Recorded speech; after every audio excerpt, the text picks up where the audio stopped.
For a written transcript of this meeting, or if you need reasonable accommodations, including this communication in an alternative format due to disability, please contact the Clerk to the Commission's office at 404-612-8232.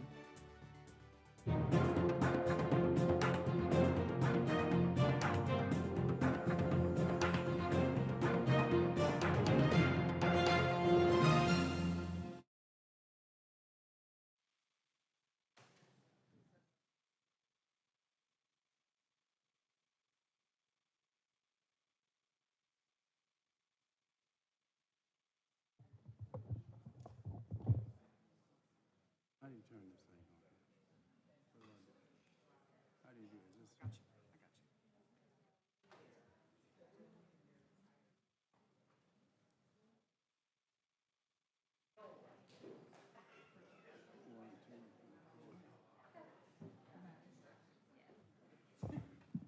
Madam Clerk, are your folk ready? They ready? All right.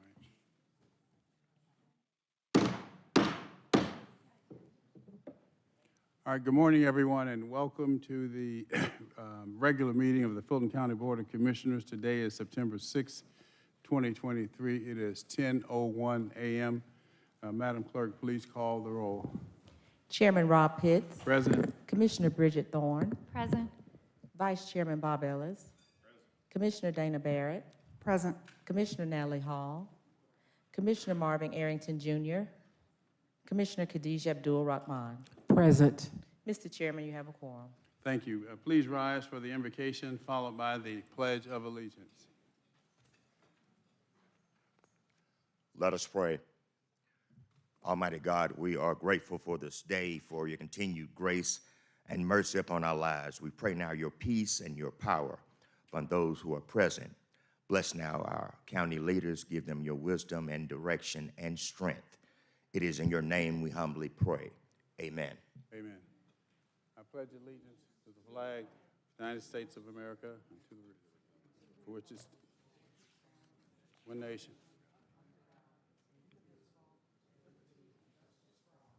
Thank you.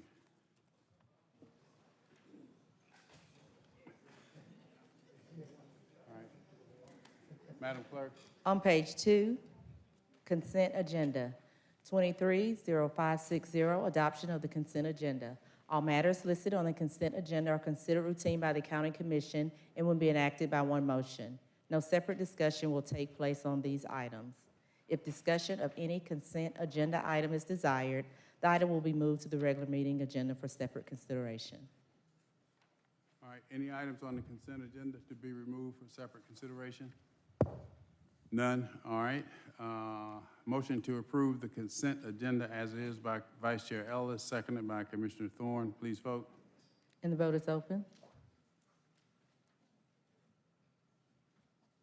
And the motion passes, 5 yeas, 0 nays.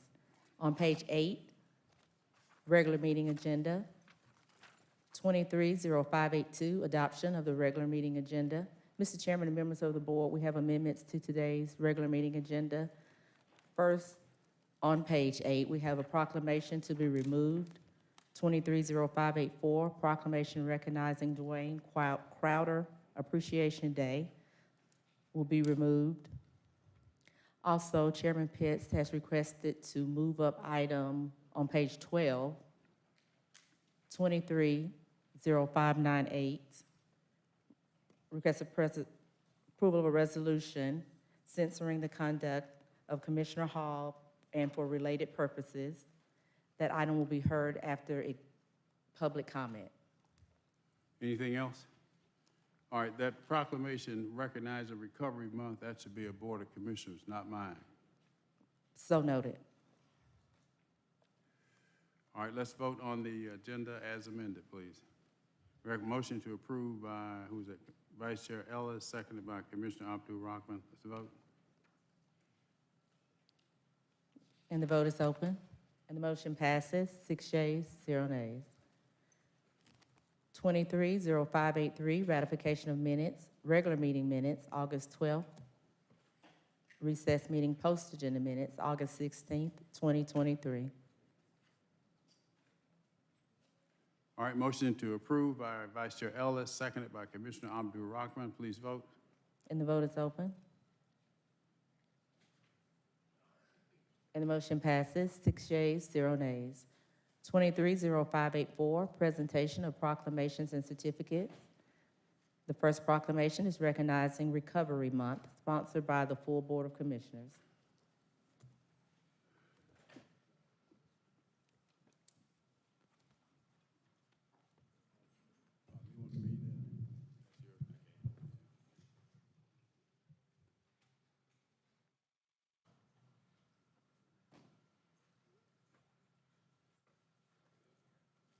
You can do it, Vice Chair. You want to do it, Commissioner? I want to have some Jim Pitts to it, because I never seen him do it, ever. That ain't happening. It's not going to happen today, so. Not that special occasion, so. Right, can everybody come on down?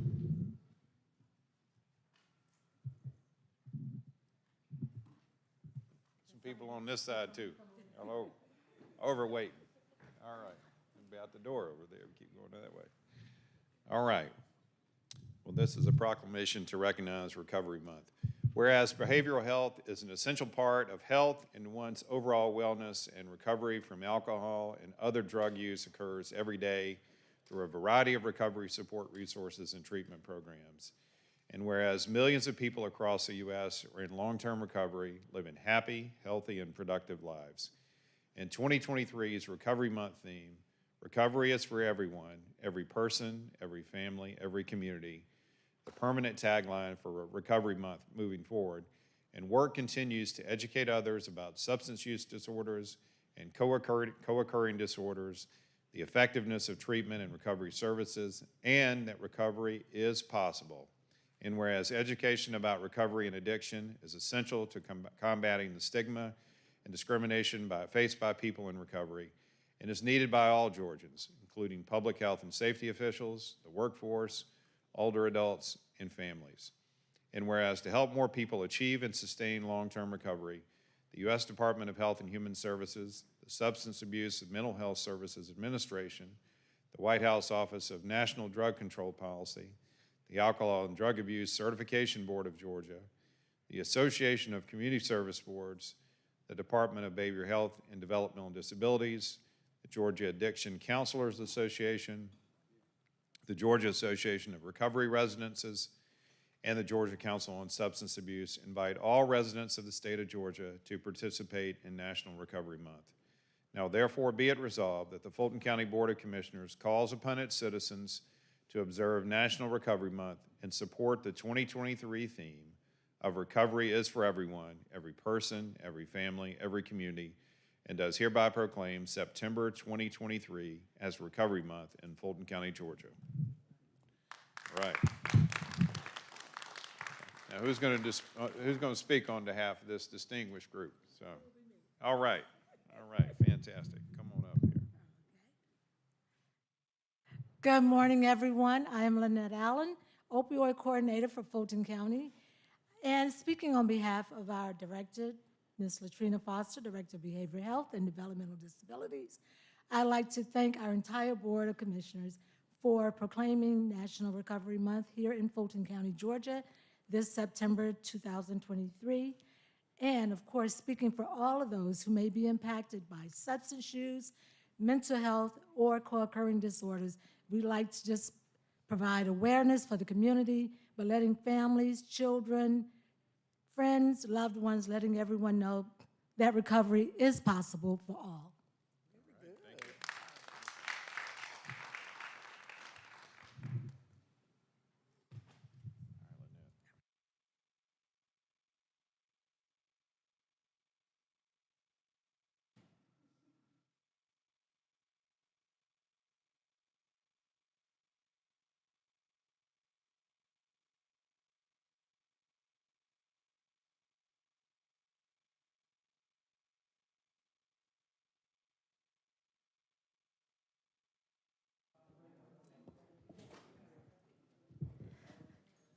The last proclamation is recognizing Shruti Balachander Appreciation Day, sponsored by Commissioner Thorne.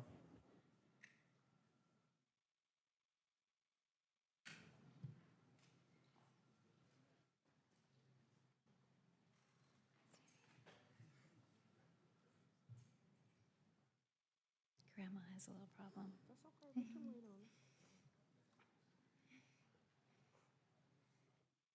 It's great. Let's just.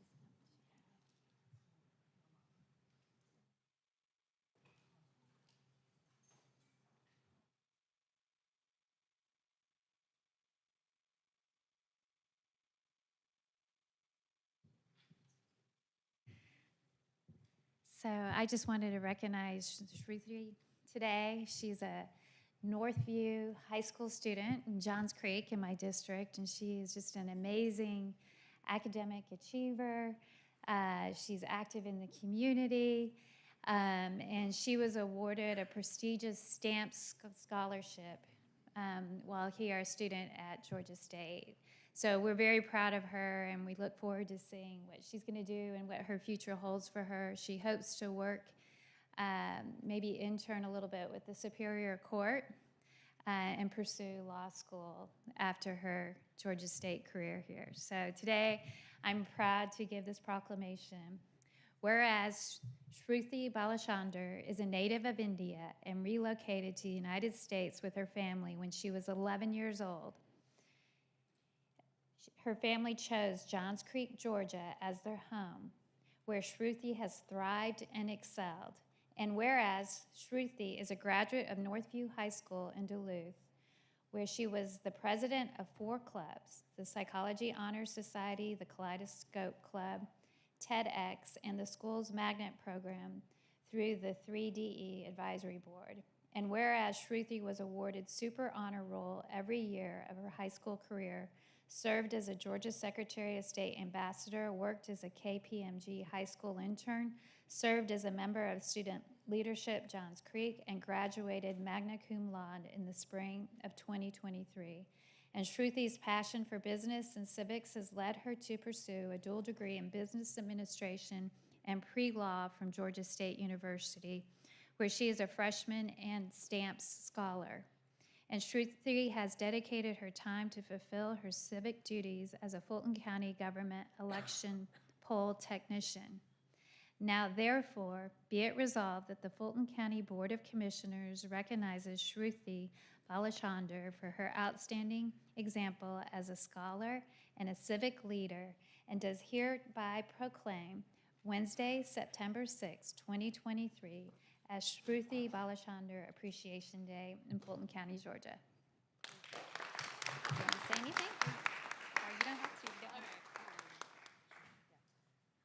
don't. I'm really grateful to Commissioner Thorne for giving me this opportunity to be there and to be recognized for all my work, and Mr. Edward and Michelle and everyone who made this come together. Thank you so much.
Continue, Madam Clerk.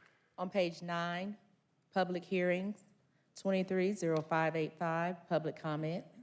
Citizens wishing to participate in public comment will be allowed to appear in person or may choose to participate virtually via Zoom video conferencing or by submitting their comments in writing by registering on the county website, www.fultoncountyga.gov. Priority to public comment will be given to Fulton County citizens and those individuals representing businesses or organizations located within Fulton County. Speakers will be granted up to 2 minutes each. The public will not be allowed to yield or donate time to other speakers. The public comment portion of the meeting will not exceed 30 minutes. In the event the 30-minute time limit is reached prior to public comments being completed, public comment will be suspended and the business portion of the BOC meeting will commence. Public comment will resume at the end of the meeting. Mr. Chairman and members of the board, we have 4 speakers today. Will the speakers please come forward? Wendy Ana, Julie Allen, Maria Guardio, and L.A. Pink. All right, it is 10:16, let's say 10:17. And speakers, when you have 15 seconds remaining on your 2 minutes, I'll simply say 15 seconds, and that'll be your reminder to begin to conclude your remarks. Again, I'll just say 15 seconds, and that means you have 15 seconds remaining in your 2 minutes. It's 10:17. Good morning, Chairman Pitts, Board of Commissioners, and ladies and gentlemen. I'm Wendy Ina, Chief Development Officer at Atlanta John Marshall Law School, and today I'm delighted to introduce you to both Atlanta John Marshall Law School and the meaningful work we've engaged in. AJMLS, founded in 1933, is a beacon of legal education dedicated to nurturing advocates for justice. Our mission centers on providing an exceptional legal education, championing diversity, and serving our community. Alongside me are key members of this team, Corey Martin, supervising attorney for the Homeless Veterans Law Clinic, and attorney Juliana Goring, who's associate attorney volunteer. Why are we here today? We'd like to share with you information about a free law clinic which is on campus and a partnership we have with the Atlanta VA and the Legal Services for Veterans programs. The Homeless Veterans Law Clinic is on the campus of AJMLS, which is located at 245 Peachtree Road. We received a grant to support the veterans who are homeless or at risk for homelessness, and this grant is funded by the U.S. Department of Veterans. Now I'll turn it over to Corey Martin, who's the supervising attorney. Good morning, everyone. This grant will significantly benefit homeless veterans by expanding our support services, addressing the factors contributing to misdemeanor charges. Atlanta's John Marshall Law School has been collaborating with the VA on this partnership since 2016, but this is our first on-campus clinic and the first one that's grant funded. Let me give you just a brief about the grant details. The law school received $150,000 in funding for a 1-year duration to support veterans. Collaboration. We plan to collaborate with various organizations like the Georgia Department of Veteran Services and the Warrior Alliance, the Veterans Courts, the Public Defender's Office, the prosecution offices. Are you at 15 seconds remaining? We invite the community to support our law school and clinic by spreading the word about the service. We kindly request your assistance to share information about our clinic, veterans, and the working closely with veterans. We brought some information for you guys now, and we also have some on the table. Thank you for allowing us to share this partnership with the community, and thank you to the Commissioner Felicia and her team for the partnership and support of Atlanta John Marshall and the Vet Clinic. Thank you.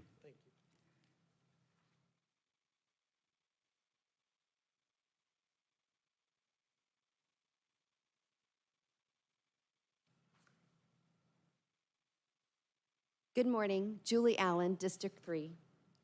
5 inmates have died in Sheriff Labatt's Fulton County Jail since July 31st, 9 in 2023 so far.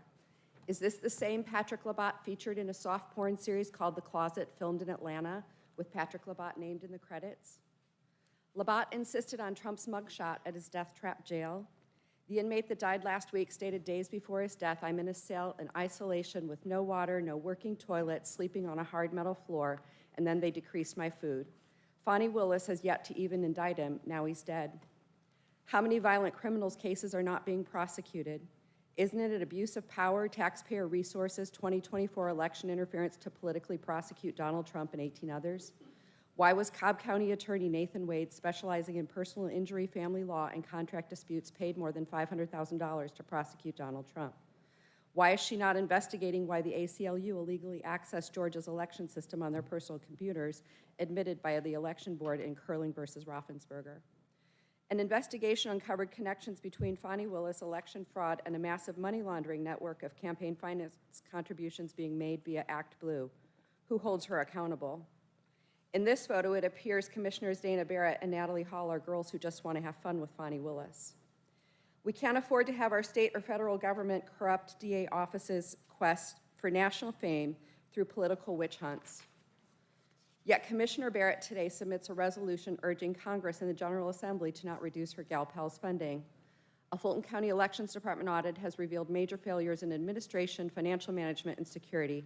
Auditors reported more than $2 million in purchase orders that were generated after invoices received. 15 seconds. Wasting taxpayer money seems like no big deal. Just raise the millage rate. What are taxpayers to think when Commissioner Natalie Hall has sex with her chief of staff and gets sued? Who pays for that? President John Adams stated, "Our Constitution was made only for a moral and religious people.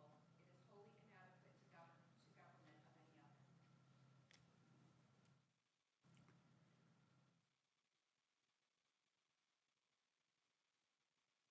of any other." Agati of Fulton County. Me and Mrs. Hall, we got a thing going on, and it's much too strong to let it go now. She's using trackers to keep an eye on her crackers. She raised our taxes and doubled her gigolo's salary. It hurts so much, it hurts so much, it hurts so much when we do it on the couch and on the desk and the floor, paid for by the taxpayers. We gotta be extra careful so the chairman don't find out. Me and Mrs. Hall, Mrs. Hall, Mrs. Hall, Mrs. Hall. Your desk knits put out in the hallway. After all, it's your namesake. So everyone can keep an eye on you.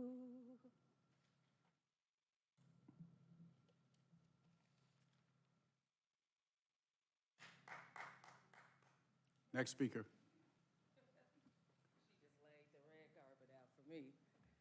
So it's a shame again, I'm here, yes. 829 Hollywood Road, for those that want to know where I service at, Bankhead community. So that's the reason why I am able to speak here at Fulton County today. But let's talk about the political gangbangers. Who are policing them? We have scandals, sex scandals, going on here with Natalie Balls. And then we have, of course, I don't know what's going on with Labatt, from the videos to, oh my God, money being used towards his campaigning. Then we have our attorney, her DA, or whatever you want to call her, because she plays both advocates, that she is fighting for the justice of her loved one that she had a scandal with, named Big Nut, if y'all know who that is. So here it is, we stand here today. Who's policing these political gangbangers? There's a RICO Act going on here with just you guys. I mean, come on. And you guys are sitting up here wanting us as the community to stand by you guys when you're not standing by us. We're asking for Commissioner Hall, known as Chasing Balls, to step down today. We do not need her in the community with this type of leadership, so she's calling herself a leader. We need Labatt to step down today. We need Fannie Willis to step down today. These acts that you guys are doing, 15 seconds. It's a crime. Yes, like she said, on taxpayers' dollars. Yes. So today we are asking you all to step down because the community don't need this type of leadership.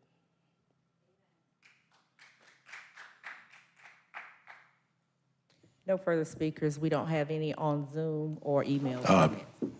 Actually, we do have one on Zoom. One just came in. And this is Ben Howard. I apologize for my tardiness. Ben Howard, greetings, one and all.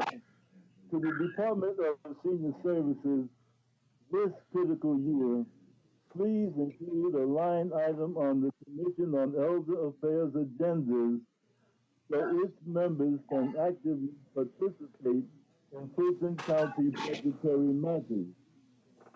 This includes a budget recommendation to again accommodate a hairdresser at the Darnell Multi-Purpose Facility.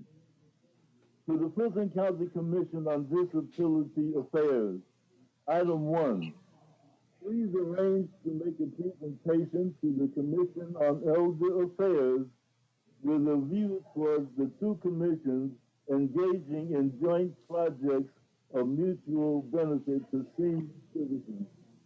Item 2, before things escalate beyond Fulton County, please look into the requirement of the dollar allowance program that residents who need third-party help in arranging rides, as some disabled persons might, cannot avail themselves of the dollar a ride program that must settle for the mobility bus program where lack of independence is not a requirement.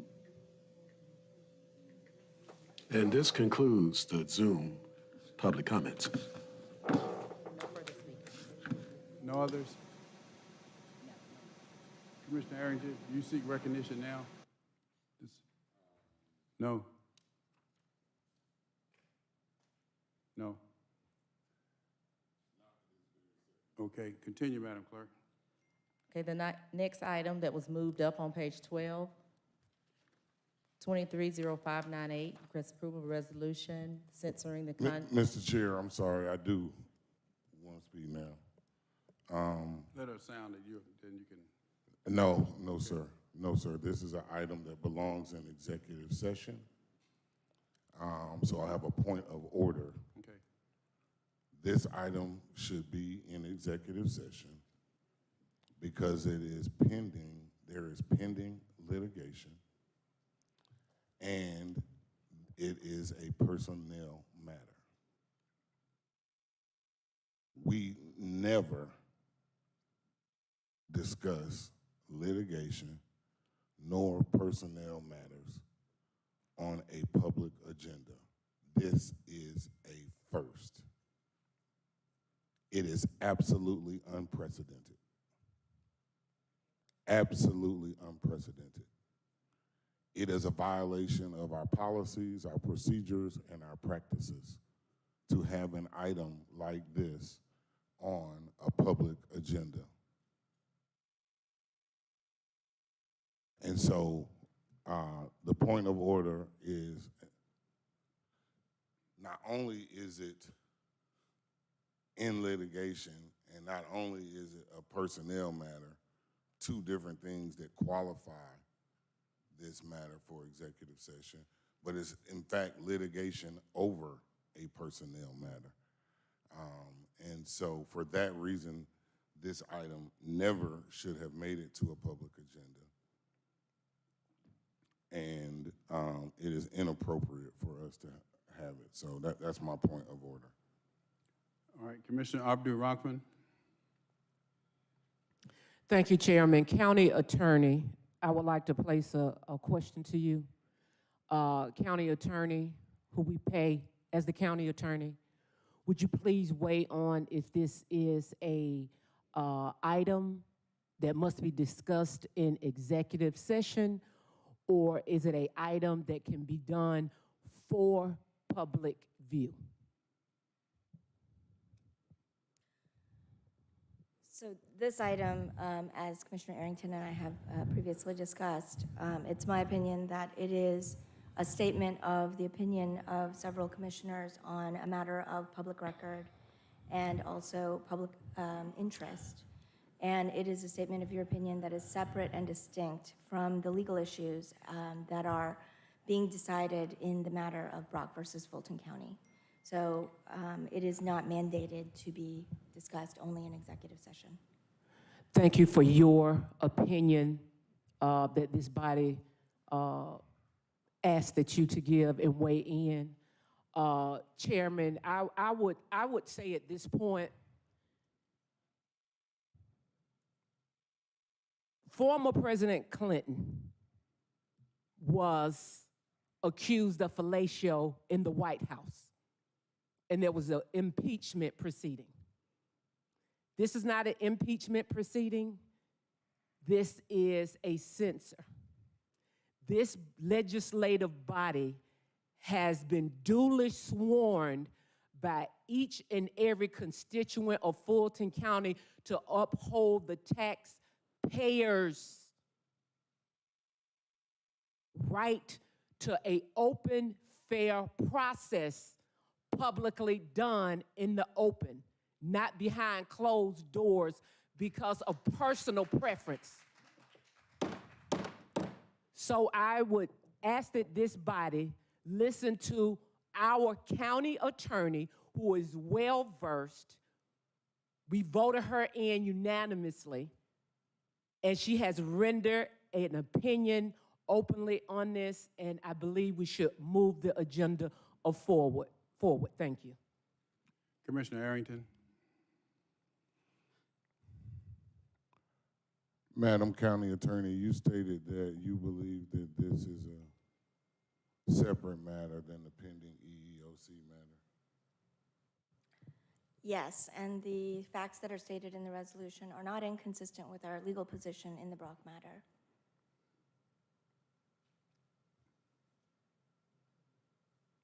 And that is your basis for saying that this matter is not in litigation and as such should not be an executive session? This matter is not divulging anything in confidence because it's based upon facts that are already in the public record. And the issues in the Brock case are not relevant to the subject matter of this resolution, which is a statement of opinion. Okay. Is that the only litigation involving this matter? As you are aware, yesterday there was a motion for preliminary injunction that was filed in the afternoon. A copy was provided later in the afternoon, and that matter has not been set down for hearing by the court, nor has there been a determination of whether or not on its face the petition constitutes an emergency, warranting an emergency hearing. Okay, so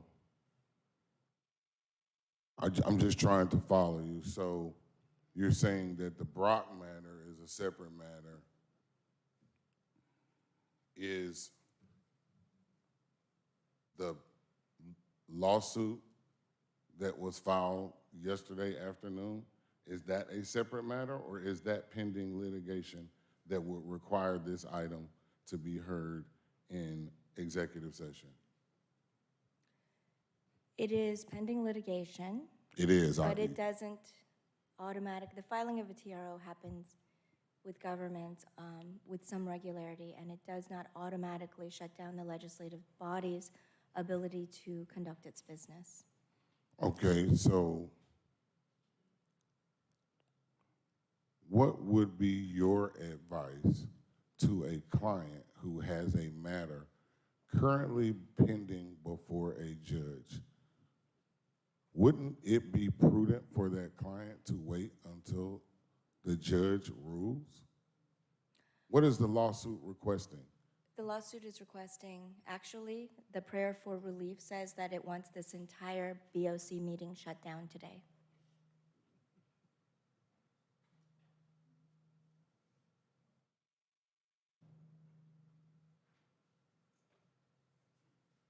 I do not believe that even if a hearing were conducted, that would be a likely outcome that a judge would grant. What were the issues addressed in the lawsuit? The issues were stating that a hearing for disciplinary action was to be conducted today and requesting an injunction. The preliminary injunction, which is an injunction that is in place during the pendency of the entire lawsuit, was requested. A temporary protective order, a temporary restraining order, which is an emergency relief, was not separately requested.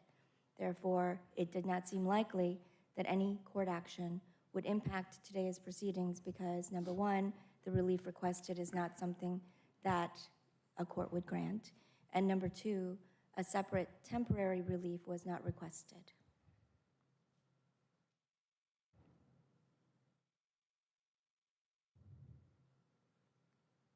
So there is pending litigation over this agenda item. There is a lawsuit asking for a preliminary injunction, trying to prevent a vote on this resolution, yes. The way that it is drafted now, there is, in my opinion, very little chance of it being granted by the court. But it is pending. It is pending. At any given time, there's a lot of litigation pending, but this body Yeah, continues to conduct its business. I didn't ask you about a lot of litigation. I asked you, was this suit pending? The suit, as it is filed, yes, it is pending. It was only filed yesterday, so it has not, to my knowledge, even been assigned to a judge. The cases aren't automatically assigned when they're filed? Apparently not. The court has been asking the plaintiff's attorney who the assigned judge is so they can check with the assigned judge as to whether or not he or she would prefer to conduct the hearing themselves, and that answer has not been provided. So apparently it has not been assigned. Okay, so let's get to, because we're going to get all this on the record. Let's get to the process. What is the normal procedure for items being placed on an executive session agenda? The normal procedure is that either a party will request an item to be placed or it will come to my attention in the normal course of things, such as a lawsuit being filed. And then we will compile the agenda. Who is we? My office. Your office. Your office compiles the agenda for executive session? Yes. Is that agenda made available to us prior to the meeting? It has not been. Yeah, ma'am. Is the agenda, are the agendas that you prepare for executive session, have you provided them to any of us prior to a Board of Commissioners meeting? No, I'm not aware of any requirement to do so, but no, they have not been. Did I ask you if there was a requirement? Right, just a minute. Commissioner, County Attorney. I'm trying to understand. I didn't ask anything about a requirement. I'm asking about policies and practices. Just a minute now. Just a minute.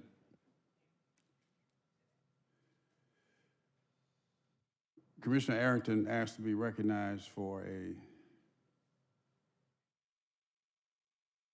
to be heard. And he has the floor. But I don't want to litigate this here on the floor. I made a decision. Well, I agree. It should be an executive session. Yeah. Well, I made a just a minute. I made a decision. Y'all put it here. We're gonna have it out. I made a decision that this was not eligible for executive session. The case of Calvin Brock versus the Board of Commissioners or Fulton County is a separate legal issue. What we're dealing with here is a separate matter dealing with policies and procedures and an ethical issue, which was yes, but there's also a lawsuit. Yes, but there's also a lawsuit over this agenda item. So that's what's before us now. So I'd like to bring this to a conclusion. But you have the floor, Commissioner Arrington. But I don't want us to get back and Thank forth. you. I have questions, and I'm going to ask the questions that I have. Put your questions on the floor for the record. You have the right to do that. You. So let me go back so I can get my place. You were asking about the executive session agenda. Just, Madam County Attorney, we're going to allow him to put his questions on the floor, but I'm not going to allow this back and forth.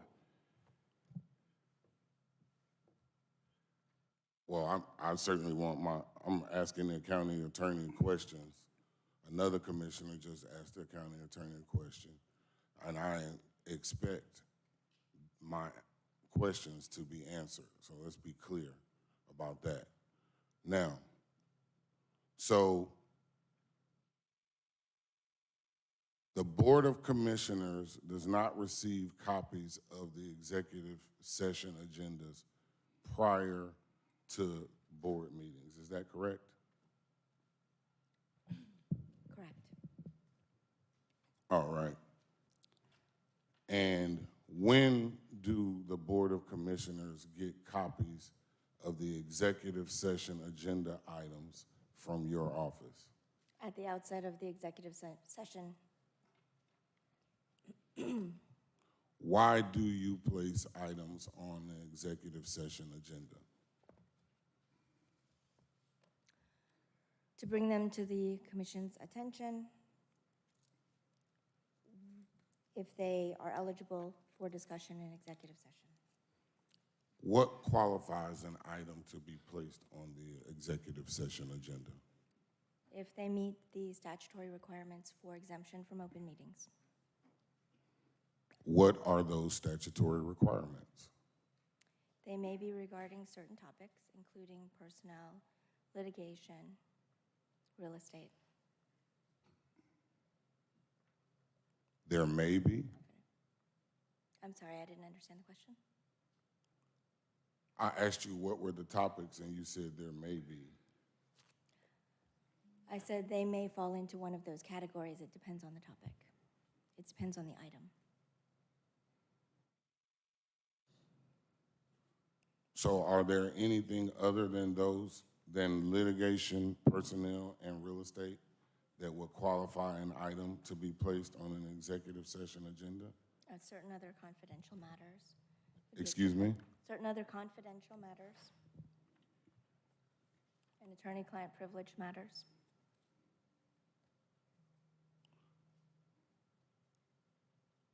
Have we ever,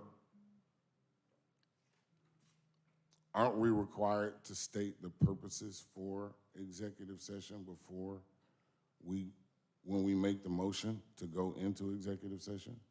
Yes. Have we ever used other certain matters or attorney-client privilege as one of the reasons for going into executive session? I would have to review all of the minutes. We typically only state 3 reasons, don't we? Real estate, litigation, That and... sounds correct, but again, I would have to review all of the minutes. I don't know for certain until I review that. All right, Commissioner. Do we have any knowledge? Commissioner Arrington being very lenient now. But you, Mr. Chair, yeah. Mr. Chair, you stated before that I have the floor. I'm asking questions about this process because I need to understand how an item that would typically be on an executive session agenda ends up on a public agenda. Well, the primary reason in this particular case, because I, as a presiding officer, I concluded that it was not subject to executive session. Now, if there's a motion to overrule my ruling, I'll entertain that motion, but we're not going to sit here all day and go back and forth. Now, I'll entertain a motion to overrule my ruling that this is a matter for the public and not the executive session. Is there such a motion? Is there such a motion? I plan to make on that motion as soon as I finish my... How much more time do you need, Commissioner Arrington? I'm being very lenient. I'm not sure, sir. It depends on the answers that I get. Well, you've used up. I'm going to give you about 5 more minutes, and we're going to move on. Thank you. It's 10:44 now. I don't have anything else to do today. I don't know about y'all. I'm here for this meeting. So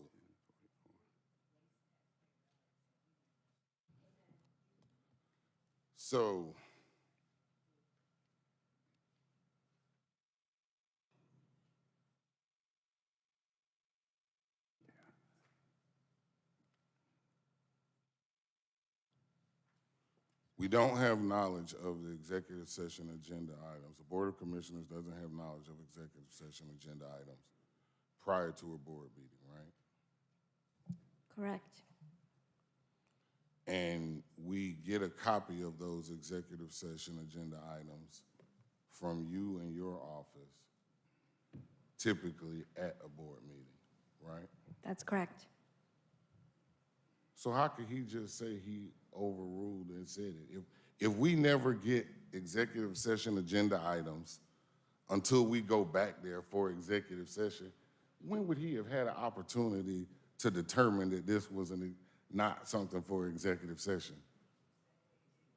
That does not appear to be a question for me. Yes, but it is. It is. It is, in fact, a question for you. Yes, ma'am. What I will say is this item appeared as a commissioner's agenda item per your procedural rules, number 6. Any commissioner may put an item on the agenda that does not require review from any staff, including myself. So he would not have had an opportunity to review it and determine it. Who? I would not have had an opportunity, or, I'm sorry. I said he. I didn't can't say speak for the you, I said chairman. He. I can speak you. for myself. They don't even sound alike. I was saying I cannot speak for the chairman. I can speak for myself.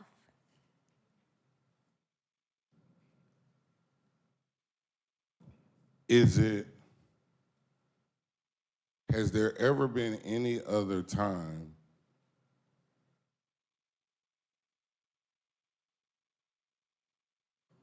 when an item that was normally reserved for executive session was put on an agenda by a commissioner? I'm sure there have been instances. I can say, for example, this board chose to do something that would normally be advised not to be discussed in public when we had an incident at the jail that rose to a level that I believe the commissioners decided transcended their privilege to keep that in executive session, and it was discussed publicly, which was unusual. So it's really a case-by-case basis, and it is up to you as a governing body what you decide to take into executive session or what you may wish to discuss publicly. All right, one more minute.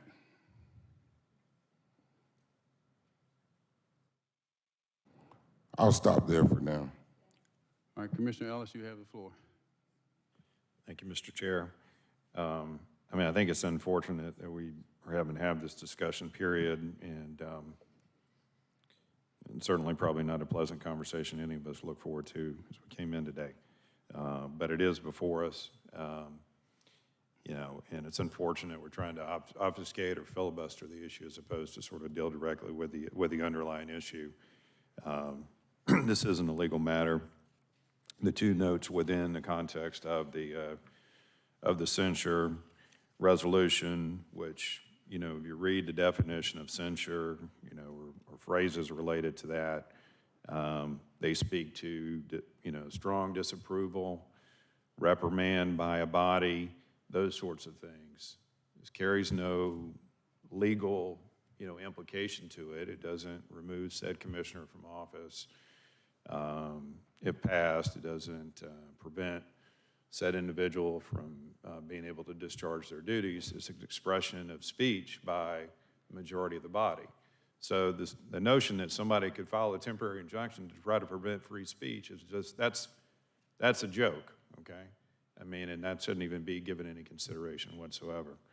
But the two matters that are noted within here specifically relate to violation of Fulton County Personnel Procedure 31116, which prohibits direct supervision of an employee with whom a supervisor engaged in a sexual relationship and requires disclosure if such a situation arises.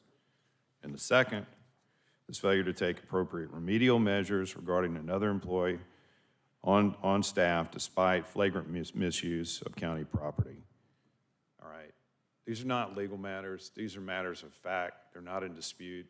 And this is a resolution of censure brought forth by certain members of this body, and that we should have a vote on today. And again, like I said, it's unfortunate that we're here and haven't had this discussion, but we sort of have the duty of policing ourselves.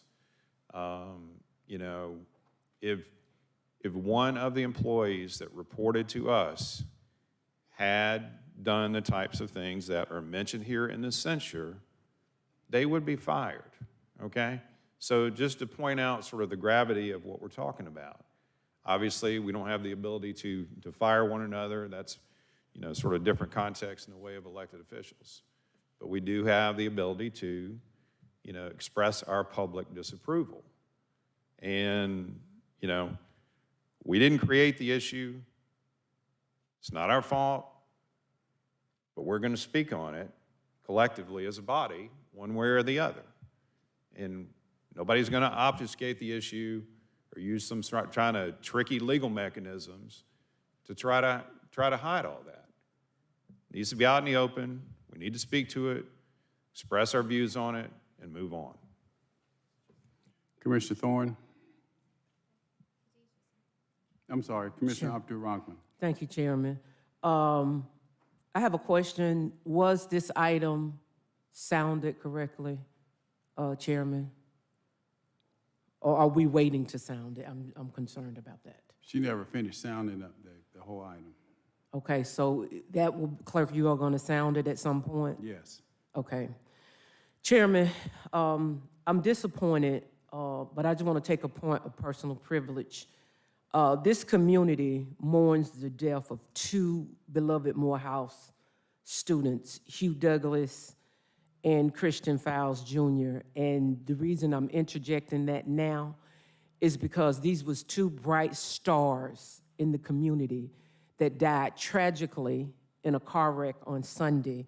And I just want to openly say that this body sends its condolences, and the time and amount that we spend on foolishness, I would rather take this time to spend and talk about two individuals who will never have a chance to prove of the asset they could have been to this great city and this great state. I want to take that personal privilege.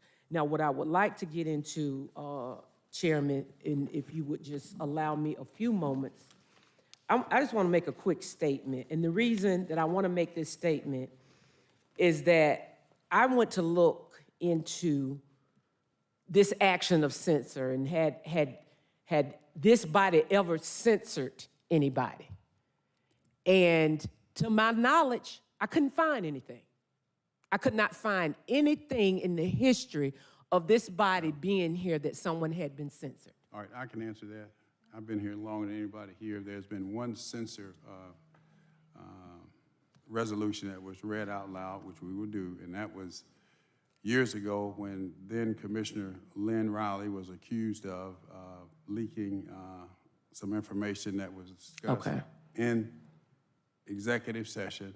That was read aloud. It was approved. She was fined $1,000, which she never paid, by the way, but that's the only other one that I'm aware of. There were conversations about others, but that's the only one in some 20-plus years that I'm aware of. Thank you, Chairman. I couldn't find that information, so thank you for correcting me. But the point that I'm trying to make openly today is, as a member of the Fulton County Board of Commissioners, I understand the weight of the responsibility that comes with sanctioning the behavior of a fellow board member. It is not a decision to be taken lightly, as it has far-reaching implications for the entire board and citizens of Fulton County. In my office, in light of numerous calls, text messages, and comments received from concerned citizens, it is imperative that we, as the Fulton County Board of Commissioners, reassure the public that we value their confidence, uphold our responsibilities, and honor our oath of office, even if it makes us unpopular with certain individuals politically. The decision to sanction a fellow board member is one that I don't think anybody will do in haste, but rather one that is made after deep thought and consideration about integrity and trust. Information came out that we must hold each member accountable for their actions. This responsibility extends beyond individual board members and affects the overall functioning of the board as a collective entity. Recently, a board member made statements about their salacious conduct and behavior that was unbecoming of an elected official, which not only violated ethical standards, but also undermined the trust citizens has placed on this board. By sanctioning this behavior, we send a clear message that such actions are unacceptable and will not be tolerated. We must rise to the occasion in a collective voice and say we do not approve unethical behavior. At the end of the day, like the vice chair said, there are people that would have been terminated if this information that came out in a public forum. What do I mean when I say public forum? When it goes to court and it is open and anybody from the news media to Joe Blow could sit in there and listen to it, that is a public forum. And so the confidence and the expectations of this board and its responsible governance must be acknowledged and addressed. We must take decisive actions and the sanctioning actions of our colleague. We reassure the public that we value their trust, that are committed to it in fulfilling our duties. In closing, I would say, if we choose to ignore the transgressions and do nothing, the damage to our credibility will be significant as a Fulton County Board of Commissioners, and that is not a price I'm willing to pay. This board must hold up to its oath of serving the Fulton County taxpayer citizens, and if we lose that trust and commitment, it will be harder to regain their trust in the future. By sanctioning the actions of our colleague, we show that we are willing to take the necessary steps to rectify the situation and rebuild the public's confidence in our board. I take no pleasure in this, but it comes with this job. Thank you, Chairman. Excuse me. Commissioner Thorne, Called a question. is there a second? Mr. Chair, point of order. No. Question has been called, Commissioner Arrington. Sir, Mr. Chair, the item hasn't even been announced. Commissioner The Arrington. item hasn't been announced. I made a point of order Commissioner prior Arrington, to the the agenda question item has been even being called. announced. You Commissioner can't call the you're question on out an of- item that hasn't been You're announced. out of order. It's Commissioner- not properly on the floor Commissioner yet. Arrington, you're out of order. Mr. Chair, in order for You're- the item to be on the floor, it You're out of has to be order. announced by the clerk. You're I out of made a order. point of order prior to the item being announced. Commissioner Arrington, once again, you're out of order. The question has been called. Let's vote on the call of the question. Calling the question on what? Question. Nothing's been announced. She read it. Call- Nothing's been announced. Put the vote up, please.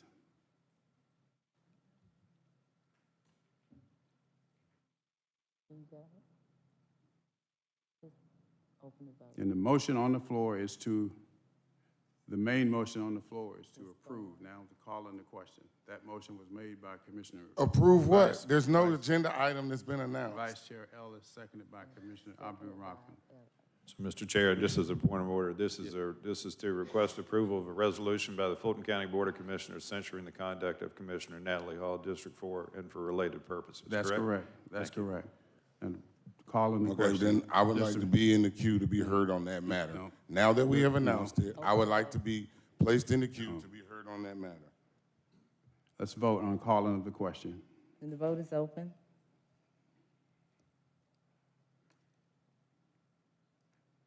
And the motion passes, 5 yeas, 1 nay. Now, on the main motion, let's vote, which is to approve the censure. Mr. Chair, point of personal privilege. I just have, I'll be very Miss- brief.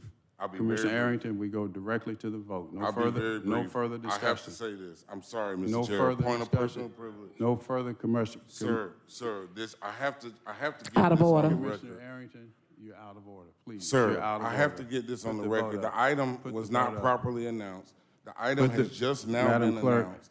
And I Madam asked to Clerk. be placed and heard on the item Madam once it Clerk. was announced. All right, on the main motion to approve by Vice Chair Ellis, it was seconded by Commissioner Thorne. Let's vote. Okay, is this to approve the statute, this censure. resolution is completely inappropriate. Let's It vote, states, please. it lists personnel, The vote is over. section Commissioner Arrington, you're out of 311-16. order. Please, sir. It lists 311-16, violation of personnel What's policy, the vote? 311-16, 311-16. Clerk, sound the vote. The county The motion attorney, the passes. county Motion manager, passes. and chief human 0 resources nays. Next officer item. are responsible for Next item, that. please. Back on page And 9. additionally, it states. Out of that- order. Commissioner Arrington, Additionally, please. it states. You're out of order. Commissioner That there is Arrington. no violation or Commissioner Arrington, provision you're out of order, sir. for punishment of violation. Commissioner There is Arrington. no notice that that a person could be censured for Commissioner violating Mr. Chair, Arrington, you're I'd out like of to order. call, I'd like to call out 311-16. Commissioner Arrington for There a is no violation of our procedure decorum for policy Second. and have a hearing on that. Second. Someone We're for a having a hearing violation Second. on that. Second, of 311-16. Commissioner Arrington. There is no authority for this board Commissioner Arrington. to censure someone under Commissioner Arrington, 311-16. please. There is no authority in our The code unfortunate for thing someone about this is that to we be have- Commissioner censured by Arrington, you this board. cannot hijack the commissioner's There meeting. is You no cannot do that. You are authority out of for order. this board to do the actions that they are taking. They mention the code of ethics in the resolution. Let's take a- However, just a the minute, code just a of minute. ethics Let's take a is 5-minute recess, exclusively please. governed A by 5-minute recess. the Board of Ethics. It is exclusively off, governed Madam by the Clerk. Board of Ethics. This board has no power. This board has no power to do anything that the Board of Ethics is charged with doing. So this is inappropriate under 311-16, is inappropriate, which is listed in the resolution, is inappropriate under the Board of, the Code of Ethics. It is absolutely improper for this action to take place.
All right, Madam Clerk, we're going to resume the regular order of business. Would you sound for the public record, the resolution?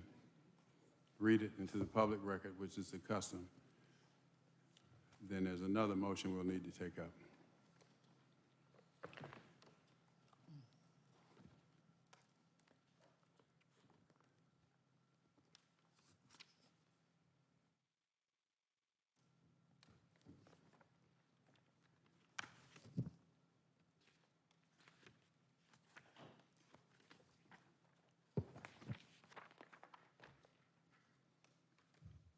Okay, the resolution for item 230598.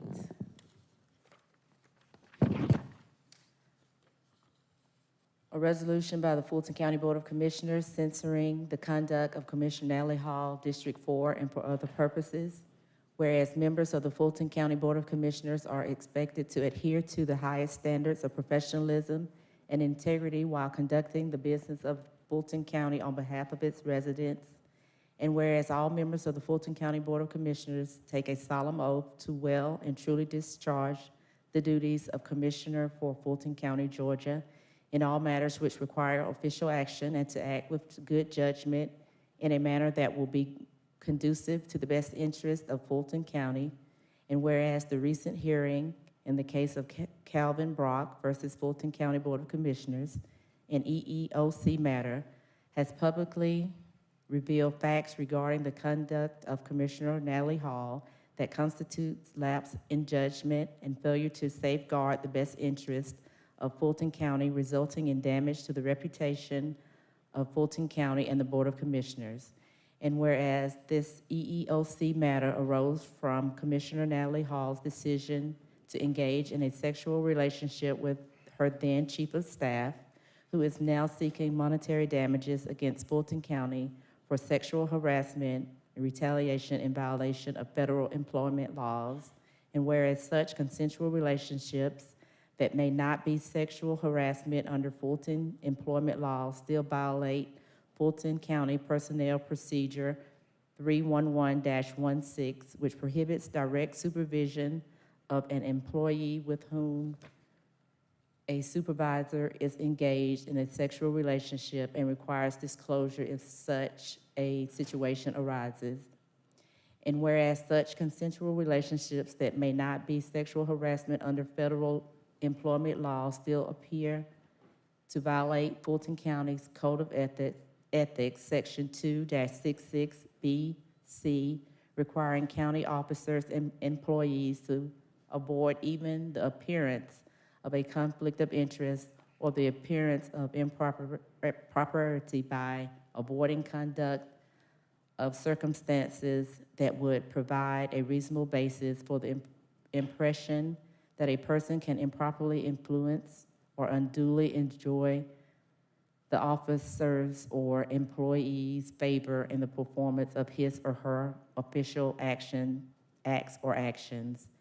And whereas such consensual relationships that may not be sexual harassment under federal employment laws are still inconsistent with a commissioner's oath of office, promising to well and truly discharge the duties of Commissioner of Fulton County, Georgia, in all matters which require official action, and to act with good judgment in a manner that will be conducive to the best interests of Fulton County. And whereas Commissioner Natalie Hall further chose to retain another employee despite his apparent violations of county procedures, misuse of county property, and guilty pleas to crimes involving decent and forcible taking of property. Whereas the aforementioned conduct of Commissioner Natalie Hall has eroded public trust in Fulton County government and negatively impacted the professional reputation of those who serve Fulton County with the dedication and integrity. And whereas the acts and omissions of Commissioner Natalie Hall constitute conduct unbecoming of a public official and beneath the dignity of the office of Fulton County Commissioner, thereby necessitating that other members of the Board of Commissioners take action to condemn this unseemly conduct.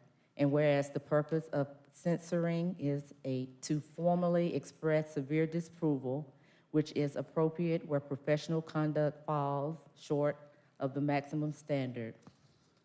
Now therefore be it resolved, the Fulton County Board of Commissioners hereby censure Commissioner Hall for her conduct regarding her former chief of staff with whom she engaged in a sexual relationship while he was her employee, and for failure to take appropriate remedial measures regarding another employee of her staff despite his flagrant misuse of county property under the Commissioner Hall's office. Be it further resolved, the Board of Commissioners admonishes Commissioner Hall and her conduct was not in the best interest of the Board of Commissioners, Fulton County, or the residents of Fulton County, and urges her to refrain from such conduct in the future.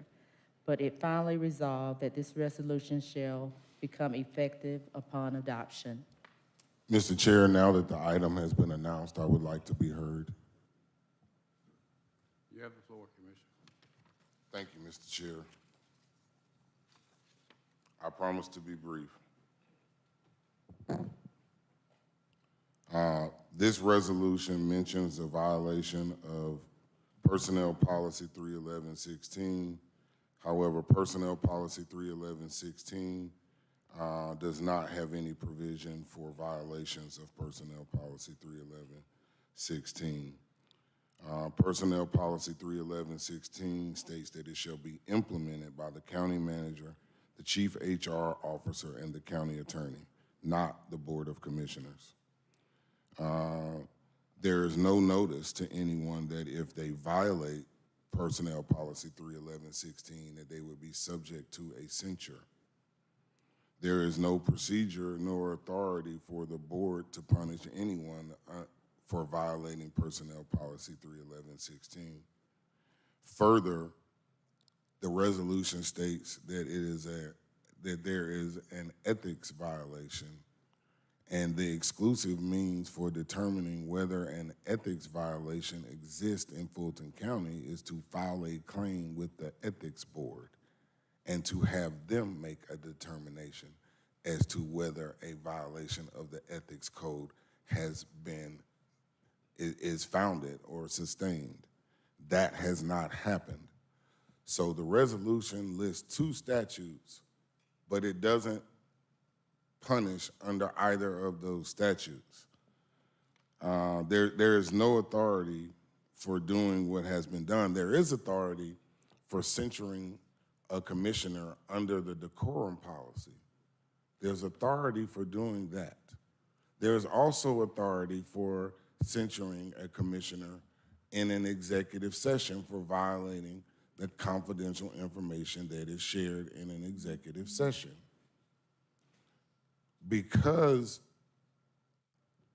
And what that does is that puts someone on notice that if they violate those, then they are subject to those sanctions. We do not have that here. There is no notice, there's no discipline listed, and the people that are charged with enforcing Personnel Policy 311-16 are the county manager, the county attorney, and the chief HR officer. The people that are responsible for enforcing the ethics code is the Board of Ethics. So I don't understand how we can try to do something else. Further, I do not understand, nor does it make any sense to me, how something that normally would normally be reserved for executive session would wind up on a public agenda. Personnel items are reserved. I've been here 9 years now. Personnel items are reserved. Picture me rolling. Personnel items are reserved for executive session. Items involving litigation are reserved for executive session. We never get notice of those until we get back there. We never get the agenda. There's never an opportunity to contest something that would be brought up in executive session. There's nothing that says there's no provision nor authority that says that if you violate your oath of office, that you will be subject to a censure. The reason that we have the policies and procedure for the decorum policy is so that you can provide notice to someone. Hey, if you do A, you're going to be subject to B. If you do C, you're going to be subject to D. That provides notice. Notice is a constitutional requirement. You cannot discipline someone without providing them notice. There's the procedure that's outlined in 11072, the procedure that's outlined in the decorum provision, not only gives the person the opportunity to have a hearing and to speak their piece against it. The reason we developed a policy and procedure for something like that is so that there is due process. This is not due process. This is being done without notice. This is being done in contradiction to our normal practices and procedures to hear matters like this in executive session. Thank you, Mr. Chair. Thank you, Commissioner. Commissioner Vice Chair Ellis. Yeah. And we have another motion on the floor. Yeah, I'm going to bring it up.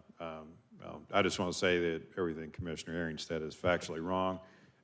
This carries no penalty to it. This is a public expression of disapproval. It does not carry a penalty, thus there is no due process that's needed for us to be able to stand up here and exercise our free speech, which is what we're doing, and disapproval. And we've outlined why.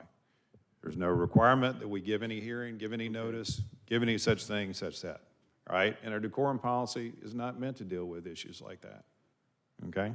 But our decorum policy is meant to deal with an issue that I raised a point of order on with you in terms of violation of our decorum policy. I made a motion that call the question, to raise a point of order, a violation of our decorum policy. I believe there was a second on that, so I think we should have. The second was not required on the violation of the all right, so I think we need to have a discussion around the violation of the decorum policy by Commissioner Arrington. Your motion was that Commissioner Arrington violated our decorum policy. And there was a second, although it's not required. So I can either rule on it, or we can take up a vote, and it'll be a majority vote on that. So let's vote on that. Mr. Chair, point of order, that's not on our agenda. Doesn't have to be on the agenda, Commissioner Arrington. This is a Madam County Attorney, does the item have to be on the agenda? Madam, are they able to Clerk, add? I mean, this they is a at vote least on the add it to the decorum agenda. violation of the decorum policy. Can I get a ruling from the County Attorney, Mr. Chair? Would you put that on the Per the decorum policy, it's raised as a point of order, and then the chairman either rules upon it or puts it up for a vote of the entire board. It's not an item that is able to be anticipated in time to add it to the agenda beforehand. Thank you. All right, is that on there? Yes. All right, let's vote. This is whether or not Commissioner Arrington violated the decorum policy. That's not what it says. This is decorum. It's still under that same item. All right, let's vote, please.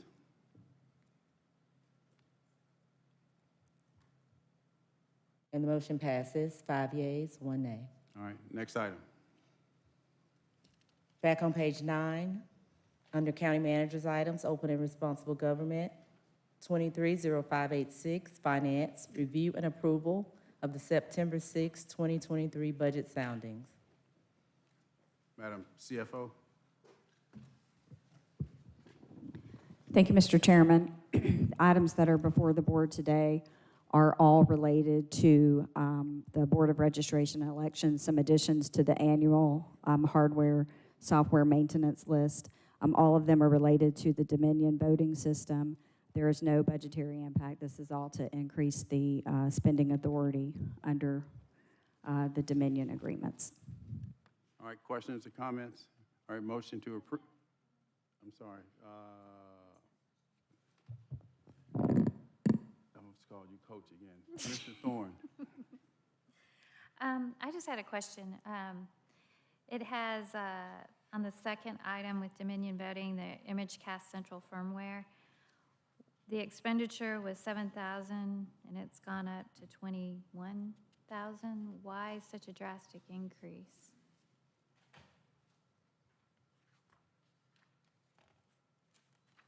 Or does anybody know?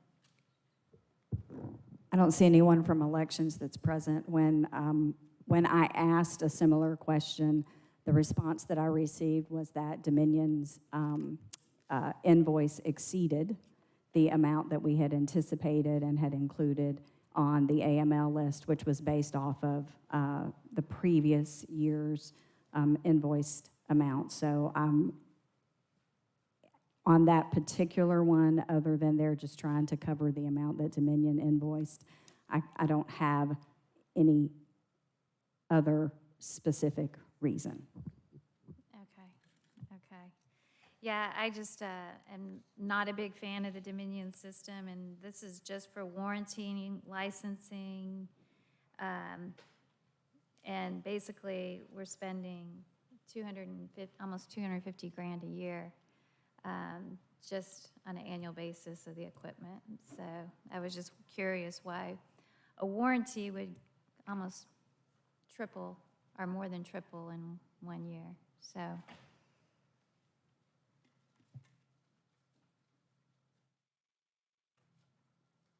You finished, Commissioner?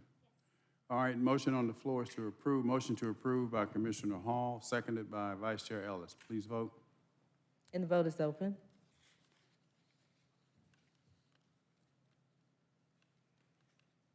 And the motion passes unanimously. Next item. 230587, request approval of an authorization to proceed with planning and initial actions related to an anticipated request for an amendment to the existing 2019 installment sales agreement with ACCG. All right, I have a motion to approve by Vice Chair Ellis, is seconded by Commissioner Hall. Commissioner Barrett, you have a question or comment? Yeah, I just had a couple questions on this. I've spoken to the county management team about this, and I just am,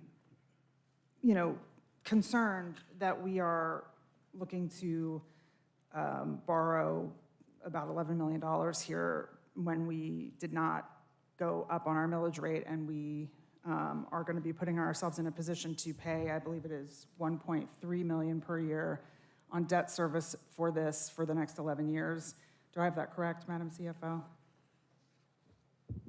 That's correct. That's the current estimate. It may Yeah. change based on the final interest rate at time of closing. Gotcha, thank you. So I have a concern about that, given that we're in this position where we're going to need to tighten our belts and in our efforts to be good stewards of the taxpayers' money. And so my other question, and I did ask this yesterday, but I just want to ask it publicly. If we were to vote no on this and not approve this moving forward on this loan, what would we be able to still accomplish at HHS North? And this is a question for you, Dr. Rochelle, with the money we have currently. Commissioner Barrett, what we would attempt to accomplish would be to determine which facilities that we are planning to relocate from existing locations. So specifically, this project is a part of a broader strategy to improve health and human services across the county, and we've done that in many ways. But to speak specifically to this project, services are being relocated from 3 locations: the North Training Center for Developmental Disabilities, the North Service Center, Behavioral Health, and Royal Drive, which houses our North public health offerings. So the goal of this project is to consolidate those specific behavioral health services and then to discontinue the lease or sell property that we can, that those programs occupied. So our goal would be to determine how we can fit those specific programs into the facility. We also have a vision to expand senior services in the North. So without this funding, we would not be able to accomplish the expansion of this service offering to include senior services. So we, just to be clear, we would be able to do all of the other consolidation, the moving of developmental disabilities and the other three sort of buildings and spaces that you talked about with the current budget. We may be able to, and the reason there's a caveat there, clinical space has gone up significantly, tripled, I believe. And so because one of the service offerings is public health, which has a significant clinical footprint, we may have to also scale back what our goal was, which was to relocate in whole all of those services so that we have a coordinated effort there. So what could be one of the outcomes is that we are unable to fully relocate our public health offering because of the significant clinical space. Is there a way to separate out the total dollars that would just be needed to do everything except the addition of a new program? Because my understanding is the senior services is not moving existing programming, but starting something new, which would not only bring the 1.3 million in debt service, but also operational costs year over year, correct? Yes, ma'am. So do we have a number, or could we get a number that tells us? We can get a number.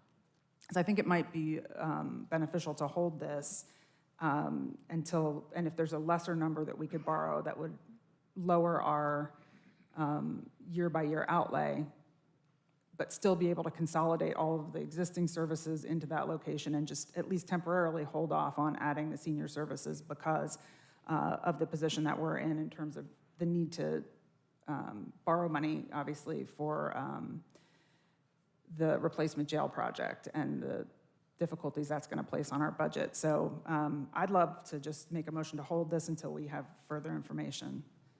All right, is this time sensitive? We have done some significant work to contact ACCG. It's Right, time. I understand that, but Yes. is it time sensitive? Yes. Just a minute, just a minute. I think Mr. Oshakoya, who is working with ACCG, can answer this. Yes, Mr. Chairman, according to the schedule that... Let me rephrase the question. Does this have to be approved today? Well, with the schedule that we have with ACCG, if it is not approved today, it is going to delay the process of them, closing on the loan for us. So, and I know that, they have already started the closing process. So if we don't approve it today, it's definitely going to affect that timing.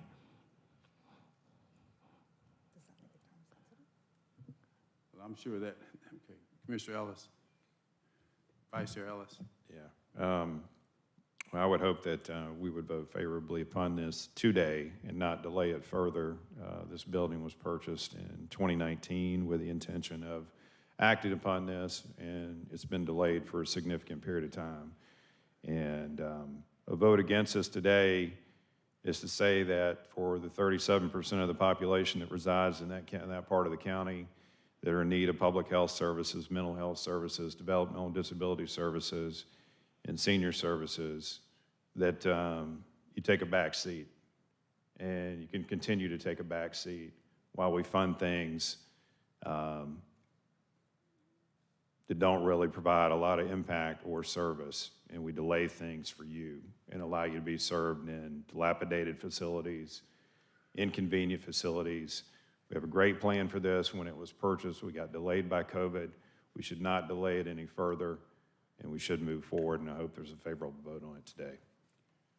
Okay, so I hear what everyone is saying, but anytime we talk about this facility, the senior citizens facility going at this location, what about and how does that impact the plans for a senior citizens facility in South Fulton County? So, Mr. Chairman, at the retreats or the off-site meetings that we held, the board did direct us to move forward with those senior centers and a footprint for Health and Human Services South. Our plan is to move in that direction based on the direction that we were given by the board. And so as far as financing, once we complete our feasibility work, we will be able to come back to the board with some more specific numbers as it relates to what the investment would be for a south facility. Right now, that is coming in at approximately $44 million, but we will be able to give you more definitive information once we complete our feasibility work. So our goal is to keep moving forward in the south. All right, I hear you, Dr. Rochelle, but if this is approved, this would fund everything that's required for 4700 North Point, correct? Yes, sir. But we're still looking for funding for the senior citizen facility in South Fulton County. Yes, sir. We would need to secure funding for that. That's the problem. Okay, Commissioner Barrett and then Commissioner Abdul-Rahman. Yeah, I just want to be clear, Vice Chair Ellis, I'm not trying to stop this from proceeding. In fact, what I'm saying is, let's make sure that we can proceed with at least consolidating all the services that are currently existing into that facility, get rid of any leases or additional real estate assets that we're holding to provide those services, but not spend money on new programs. And I'm suggesting that because we've been, as a board, decided to keep our millage rate at 8.87, which limits us, and we're looking to be good stewards of this money, and that may require putting something off for a period of time.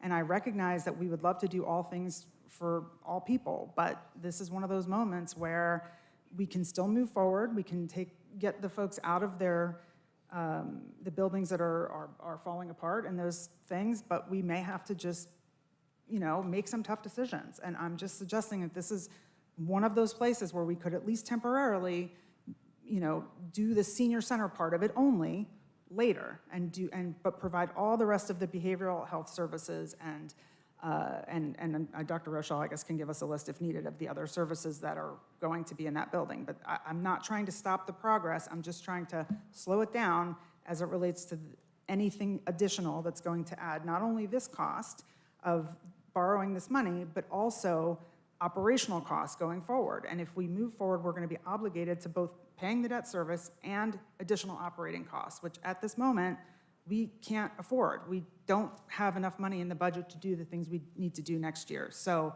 we're getting there, where the budget discussions will be starting soon, but this is what my understanding is of where we're at right now. Commissioner Abdul-Rahman. Thank you, Chairman. So I'm in support of this. However, I'm a little confused, Chairman, because I thought during the retreat that as a consensus, both of them were going to be a priority. And so I need some insight on what's going on for the one in the South, because clearly, where are we on that? I'm not saying that I don't support this. I support it, don't get me wrong. I know it's a need for it. But I need a equal priority for the South. So if someone could just speak to that, I really would want to know. Yes, ma'am. So as we shared during those discussions with the board, our plan is to invest approximately $2.5 million in determining the feasibility for the South facility, whether we're going to build it on our Fulton County existing property or whether we need to also look at existing facilities in the South. So the first part of the project, which is anticipated to be funded in the 2024 budget, is to look at this from a feasibility lens. Once we get that completed and bring those findings back to the board, we would then move forward with the financing conversations in consultation with the CFO. The probable approach to financing would be FACURA. Can I ask at which point that we have movement on that you please keep me abreast of it? Yes, ma'am. Because I don't want to look as though that I'm not supporting it. However, I would be remiss if I didn't say I do have a concern, because this is something we have been discussing for quite a while. But I do know that we have budgetary restraints. And so I want to be fair to districts on both sides. I want to support this, which I will, but I also want us to have some sense of urgency coming into the 2024 year for the needs of those on the south side. Thank you. Vice Chair Ellis. All right, Commissioner Thorne. So this 10.9 million is for the completion of the building. It's not for the program, correct? Yes, ma'am. And I would think in building, you need to go ahead and build while you're in there, or else your costs are going to increase if we're going to build piecemeal. So we're not talking about the actual programming of the senior center. We're talking about finalizing the entire building. Now, if you want to do it piecemeal, where, okay, this is the senior part, we're not going to provide carpet, we're just going to block off that area, and we'll do it later, you know, and then the cost is going to increase. While you have workers in the building doing everything at once, it's much more affordable to go ahead and do the entire build-out, and then we can talk about programming later. That's just my thoughts. Commissioner Barrett. All right, Commissioner Hall. Thank you, Mr. Chair. So I want to just make sure that I'm clear on this. Does this stop the county from developing a senior facility in the South? No, ma'am. All right. And so the next step to move toward developing a senior center, a senior facility in the South is the feasibility study. Is that correct? Yes, ma'am. And actually, our feasibility approach is to mirror what we're doing in the North, so not only senior services, but adding other health and human services as well. Well, as a commissioner who represents the South, I think that is very appropriate. And because this does not stop the county from moving forward with that senior facility in the South, I don't see any reason that we need to stop this. Are you able to move forward in the same manner by which you're using here for this facility when you are moving toward the senior facility in the South? From a funding perspective? Yes. Have So- you looked at how you will be able to do that? I'll let the CFO address that. Okay. From a procura is the, What was your question? What did you the, say? the funding How- approach. Hold on, let me hear her. The Yes, funding ma'am. approach, thank you. What did you say? The funding approach. Okay. Yes, ma'am. We would not use ACCG because this project is being funded through ACCG. We would look at a possible FACURA, and I'll let Sharon Whitmore, our CFO, address that in more detail. Thank you. Thank you, Dr. Rochelle. Commissioner Hall, to your question, the use of the ACCG Certificate of Participation Program is capped at $25 million. So we would not be able to use that same vehicle for the South HHS facility. So we were looking at being able to tap into our redevelopment capabilities and use the Fulton County Urban Redevelopment Agency for that purpose. Thank you for clarifying that, because I remember a discussion about a cap, but I couldn't remember if we had reached that cap. So thank you for that. Yes, ma'am. This, if the board approves this, this will take us to that $25 million cap for this facility. All right, thank you. Commissioner Arrington. So this last 11 million would take us to the cap. What, did we have plans for using this 11 million for something else? No, sir. Okay, so the 11 million wasn't gonna be used to help build the South facility? No, sir. Because of the anticipated cost exceeding that 11, we were, as the CFO indicated, looking at another funding mechanism that could fully fund that project. Thank you. All right.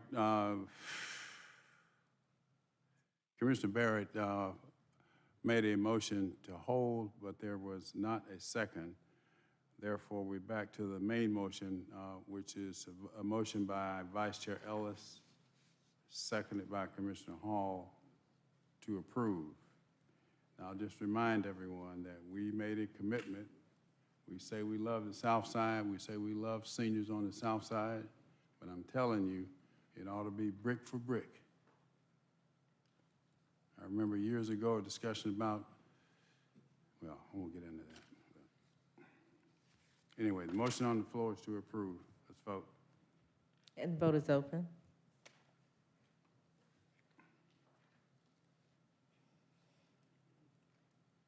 And the motion passes, 5 yeas, 1 nay, 1 abstention. Next item. On page 10, 230588, Tax Assessor, request approval to appeal the Georgia Department of Audits and Accounts 2022 Sales Ratio Study for Fulton County.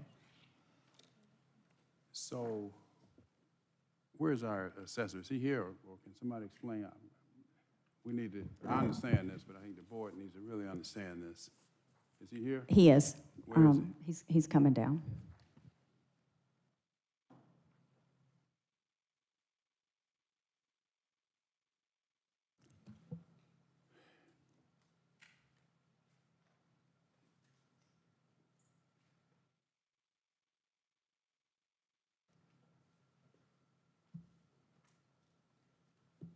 Good morning. Good morning, Commissioners. Roderick Conley with the Board of Assessors. Speak up, sir. My name is Roderick Conley with the Board of Assessors. We come before you today asking for consideration to appeal the 2022 Department of Audit Sales Ratio Study. So what is it? What are we doing? Why is this necessary?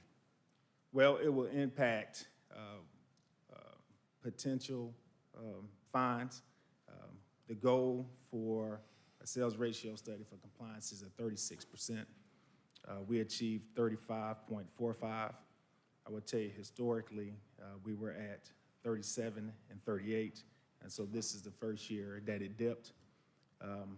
You are to achieve a 38 in order for you to assess public utilities at 40%. So it will also impact us as relates to revenue in that sense also. I'm not sure I understood what you're saying. So can you? So we are at a 35.45. We need to achieve a 36 so that we are not cited potentially by the state. If we're cited by the state again in the 3 years, since this is a digest review year, it may be potential fines assessed to the county. So are you saying we were cited by the state? Is that what you're saying? If we are not successful in our appeal, we may be cited by the state. We have not been cited as of yet. But what are we appealing if we haven't been cited? We're appealing our ratio study. We have received the ratio study. We have fell short of the desired goal of 36, and we have to appeal. If we do not appeal, then we are subject to being cited. Commissioner Barrett? Yeah, just a couple of questions for clarity. Thank you for being here. Is the ratio study done on a sampling or on the entire tax digest? Very good question. Historically, it was done on a sampling. This year, they did take a different approach.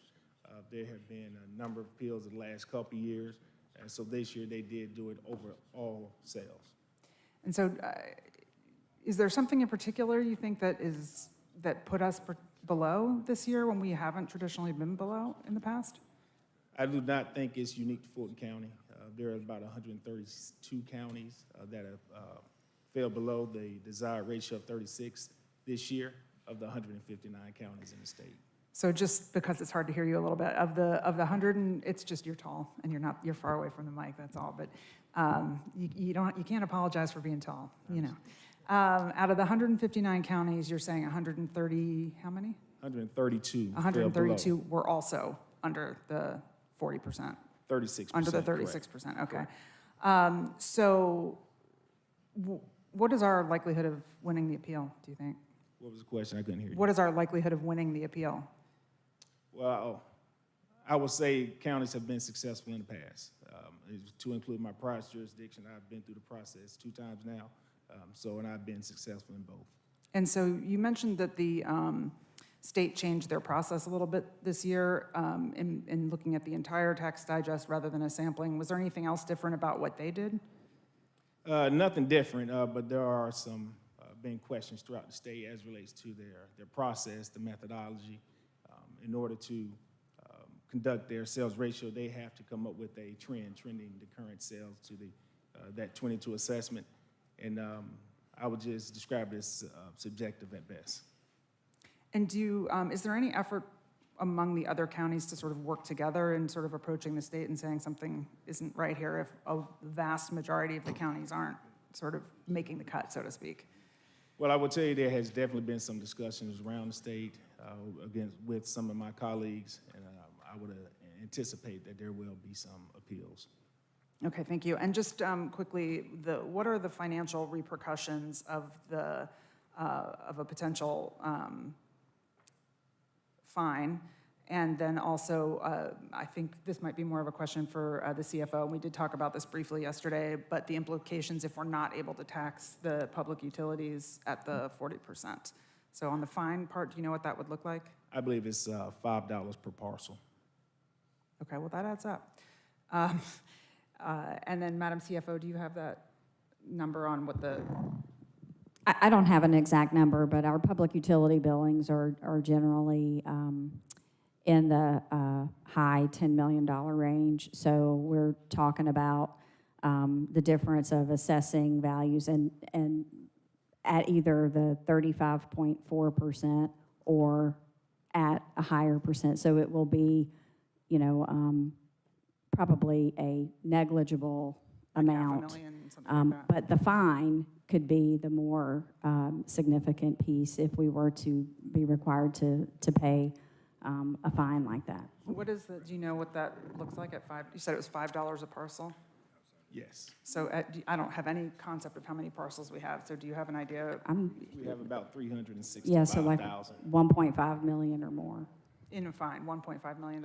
I think so, yeah. Fine, okay. So yeah, I think appeal seems like a great idea. That's all I have.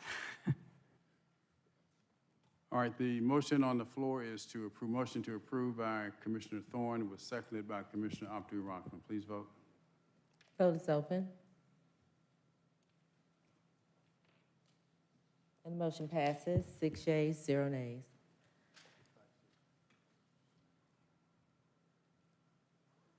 (230589) Human Resources Management requests approval to modify the classification section of the Classification and Compensation Plan. Is there any discussion on this item? Anybody wish to be heard? Got a motion to approve by Commissioner Hall, seconded by Commissioner Barrett.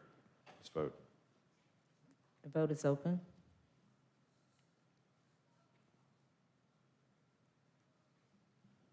And the motion passes, 6 yeas, 0 nays. 230590, Real Estate and Asset Management, requests approval to increase spending authority in an amount not to exceed $1,800 to provide second round of infiltration tests for the proposed expansion to the Fulton County Oak Hill Child Adolescent Family Center. Any questions on this item? Seeing none. We've got a motion approved by Commissioner Thorne, seconded by Commissioner Hall. Vote is open. And the motion passes, 6 yeas, 0 nays.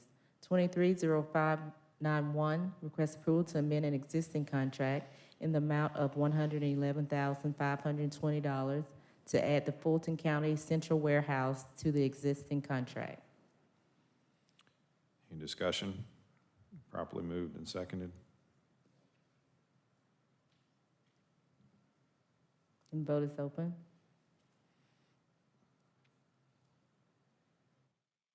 The motion passes, 6 yeas, 0 nays. Under Health and Human Services, 230508, Community Development, requests approval of a contract between Fulton County and Fulton County Schools in the amount of $250,000 to support the Community School Initiative. Got a motion to approve by Commissioner Rockman and seconded by Commissioner Hall. McHugh or myself, and then Commissioner Thorne, I'm going to offer a substitute motion to deny and offer some comments on that. You know, we had previous discussion on this, so I'm not going to belabor it. You know, we've not had this sort of arrangement with the county school system. I want to say, and since you have to go back to at least maybe 2018, at least then, or is that when it was? That sounds about right, 2018, 2019. Right. So this has not been something that we've sort of historically done year over year. It was added to the budget late.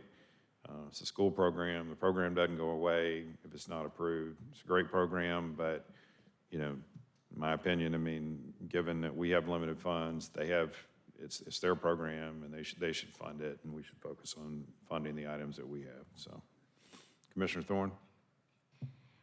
Yes, I don't want to belabor this because I feel like we belabored it a couple meetings now. But it was brought to our attention that Commissioner Hausman would always throw this in the budget. And so I spoke with Commissioner Hausman, and she said she would no longer support it this year in the budget, given our financial circumstances. Okay. Commissioner Hall?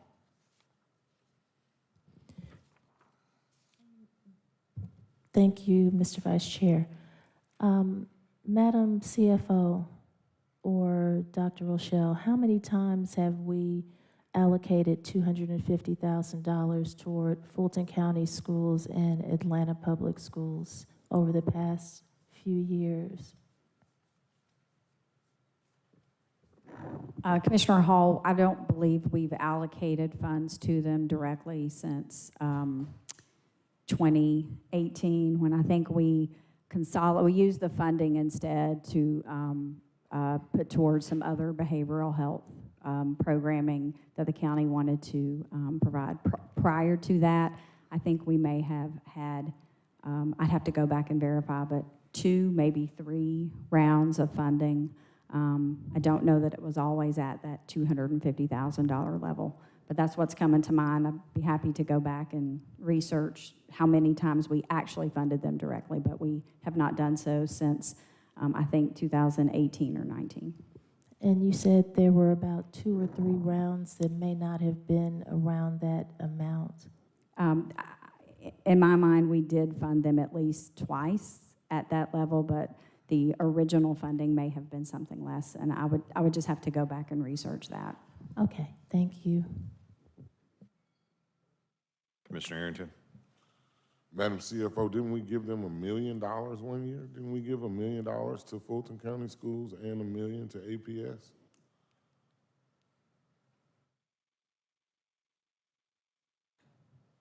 That doesn't sound familiar, Commissioner Arrington, but again, I would have to go back and research that. The 250 is what's circling in my mind prior to us repurposing those funds.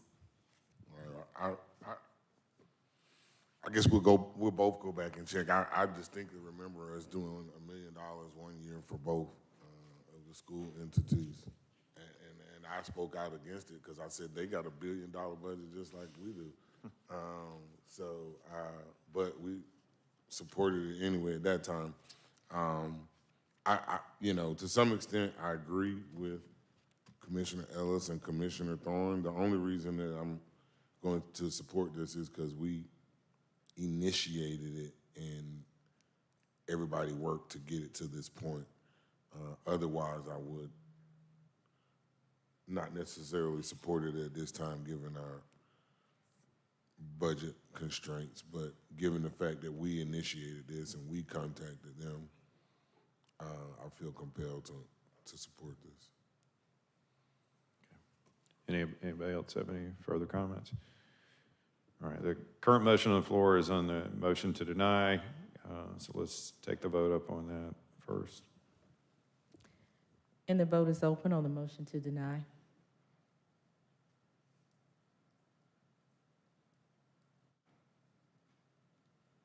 And the motion fails, 3 yeas, 2 nays. Okay, that takes us back to the original motion.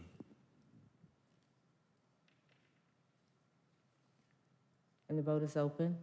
to approve?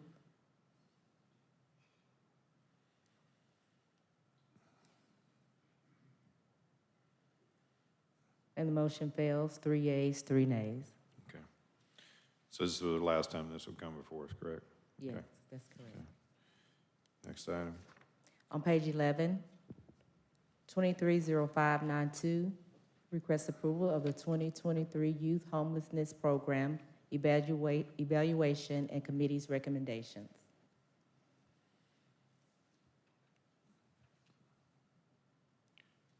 And a motion and a second. Is there any discussion or desire to hear any commentary on the program evaluation? All right, hearing none, we can open up the vote. And the vote is open. And the motion passes, 6 yeas, 0 nays. 230593, Public Works, request approval of the lowest responsible bidder in an amount not to exceed $125,000 to provide uniforms and accessories. Properly moved and seconded. Any discussion? And the vote is open.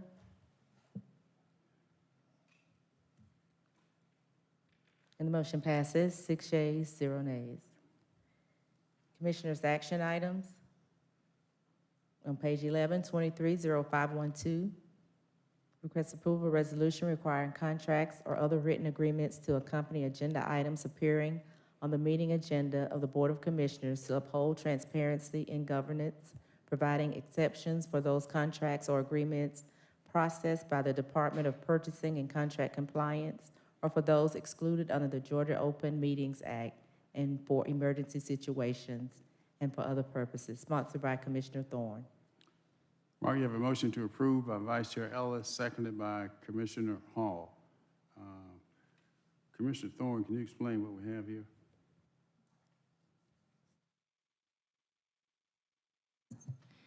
Yes, it's just a resolution that before we can approve any contracts or agreements, that we need to actually have supporting material prior to our meeting so that the public can weigh in and that we can research and study, and that it must accompany the original agenda item. I did have to make some amendments to it so that purchasing wasn't affected. So that's why it was held.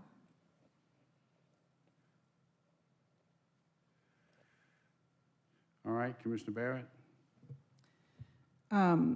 While I absolutely appreciate the intent of what you're trying to do here, because I agree, it's great to get as much information as we can at the time the agenda comes out, and for me, that goes beyond just contracts, but includes presentations, everything else. I feel like we should be, if you're putting something on the agenda, you should be providing your supporting material at the time that everybody else has to provide it by the deadline so that it's available to the public.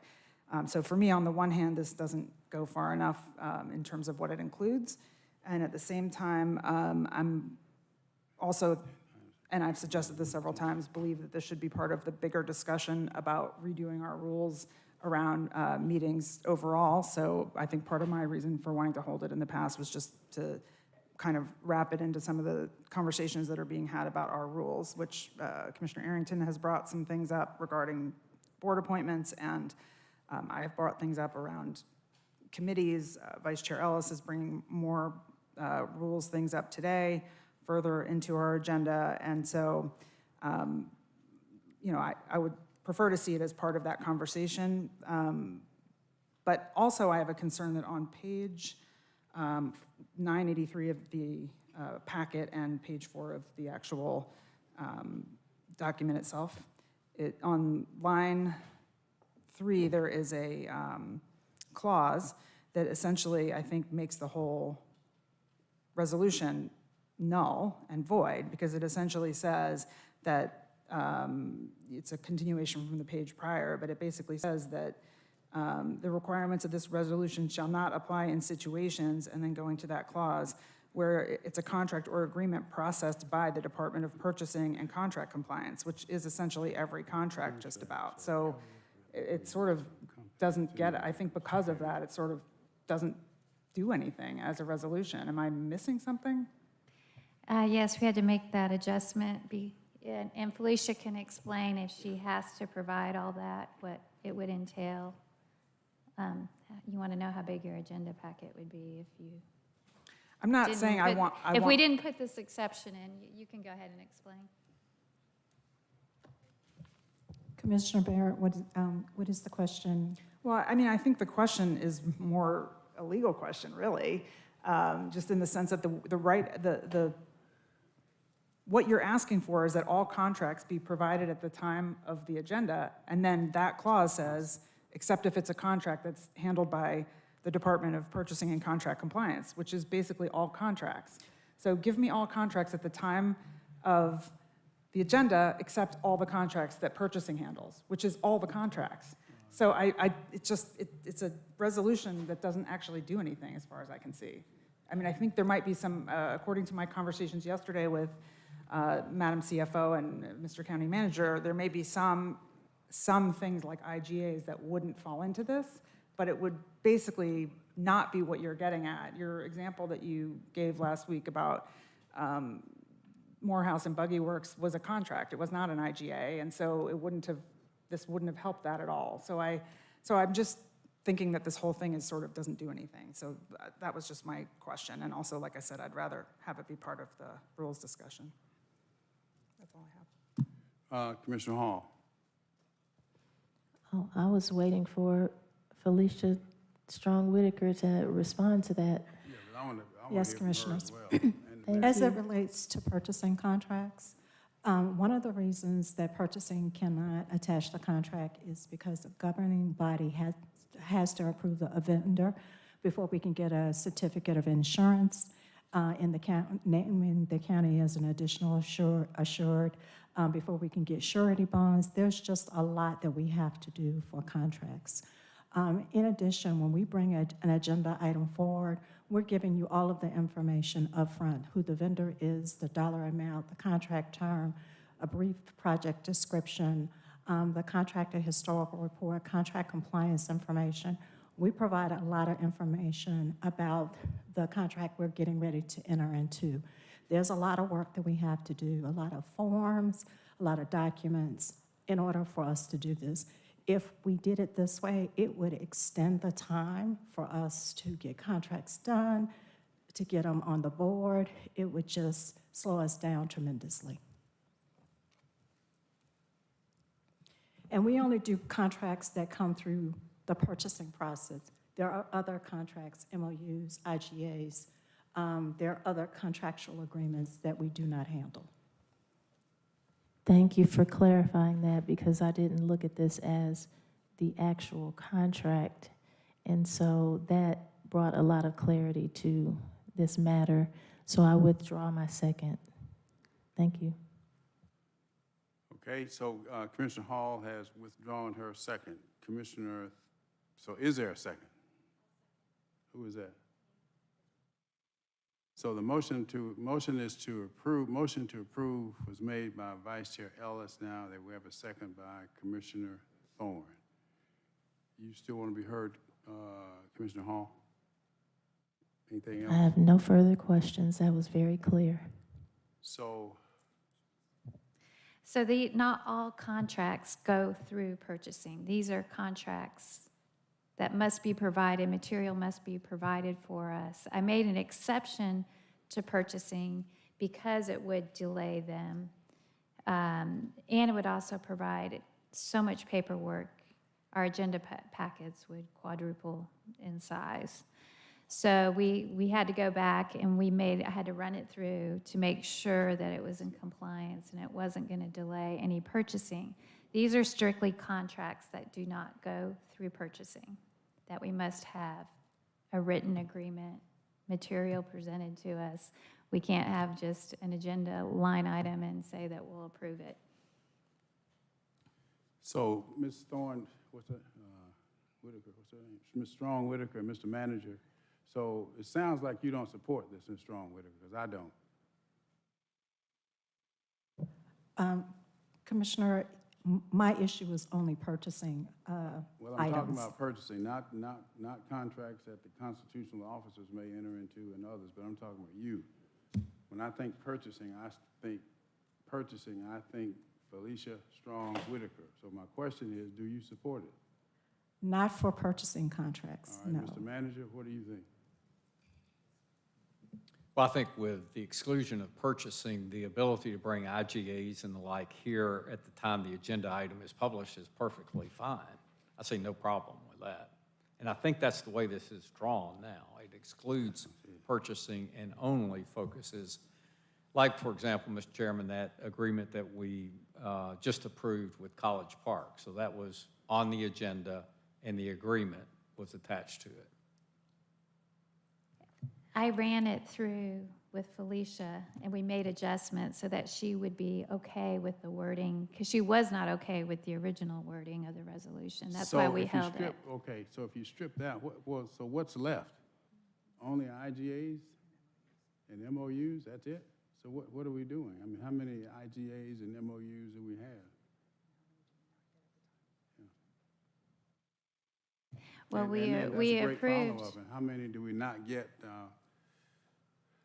at the time that the agenda is prepared?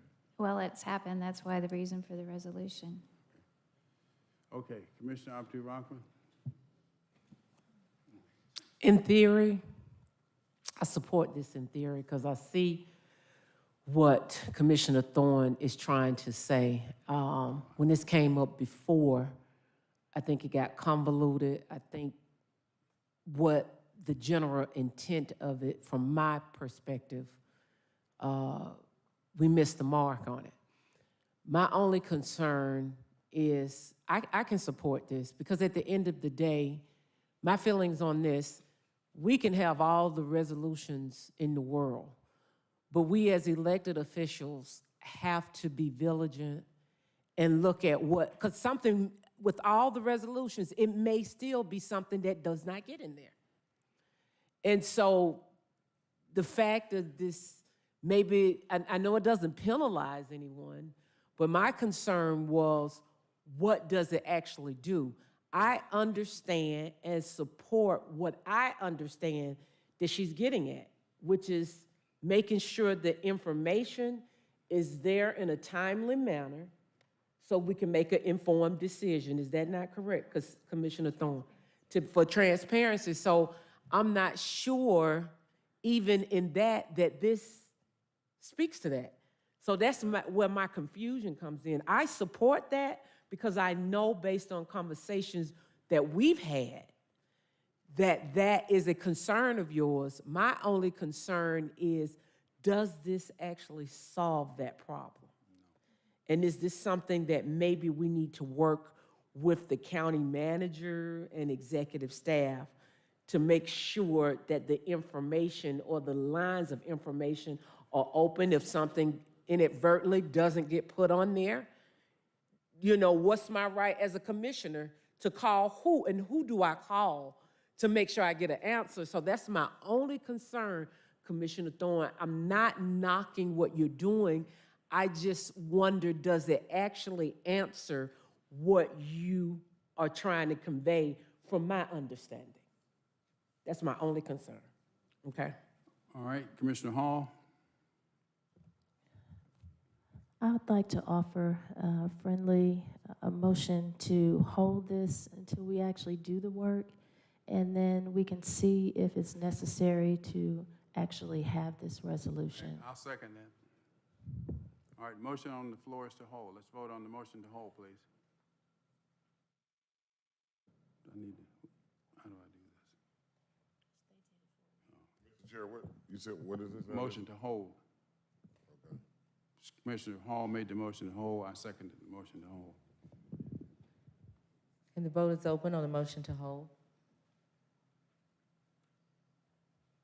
And the motion passes, 5 yeas, 0 nays. Next item. 230594, request approval of a resolution supporting Operation Green Light for veterans and for other purposes, sponsored by Commissioner Thorne. All right, motion to approve by Vice Chair Ellis, seconded by Commissioner Thorne, Commissioner Hall, followed by Commissioner Abdul-Rahman. Thank you, Mr. Chair. My only question is, what does, okay, oh, thank you. I'm sorry for the pause, but this is concerning the current resolution that we are hearing right now, and I've never seen it before, but I am familiar with the fact that NACO is asking counties to support this. My only question was, how? Can someone answer that?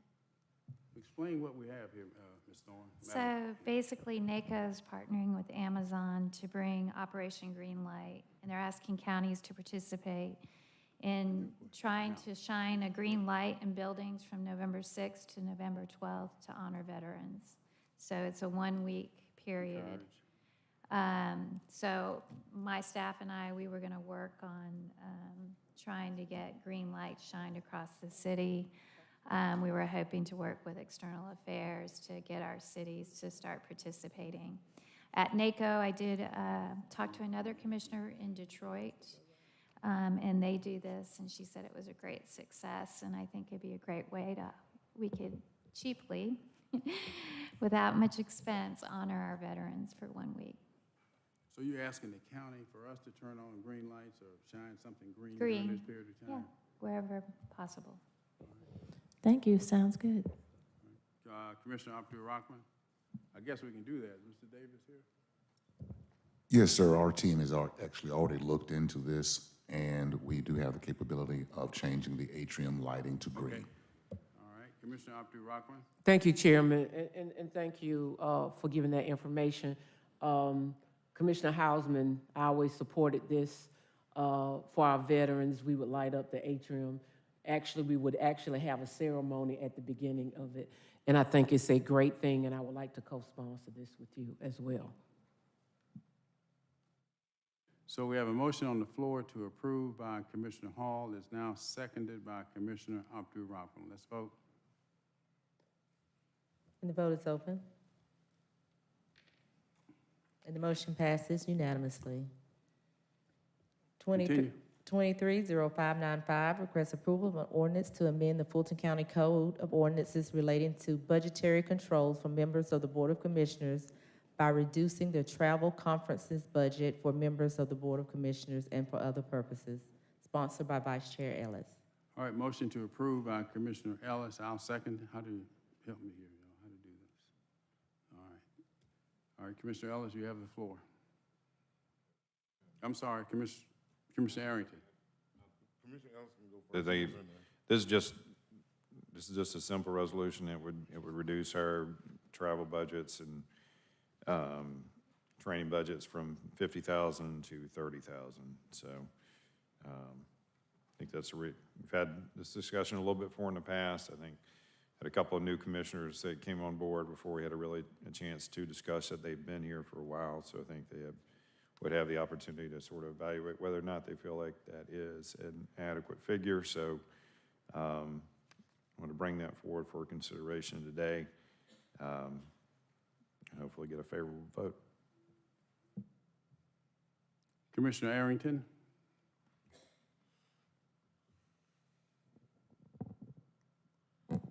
I'm not going to be able to support this. I think that attending conferences is important. It gives you an opportunity to see and learn best practices from other jurisdictions around the state and around the country. And to bring those home for the benefit of the residents of Fulton County. And so I guess I'll just leave it there, but ACCG, the Association of County Commissioners of Georgia, provides training to commissioners when they are first elected. There's a mandatory membership training. And then they offer continuing education hours. I am a certified county commissioner by the University of Georgia and Association of County Commissioners of Georgia. I regularly attend the National Association of Counties conferences, their annual conference, and their legislative conference in DC every year. I believe that both of those tools are invaluable. Gives us an opportunity to speak. The legislative conference gives us an opportunity to lobby our congressional members, and the annual convention is an opportunity, again, to meet and network with colleagues from around the country and to learn things that they are doing. I'm also a member of the National Organization of Black County Officials and president of the Georgia Association of Black County Officials. And I believe that all of these organizations work well together and help build and make us better commissioners by offering the continuing education hours for those that choose to partake or take those classes. Certainly for those that do not want to become certified county commissioners. In order to become a certified county commissioner by the University of Georgia and the Association of County Commissioners of Georgia, you have to travel. They hold the different seminars at Lake Lanier, Stone Mountain, all around the state at various Georgia facilities. And so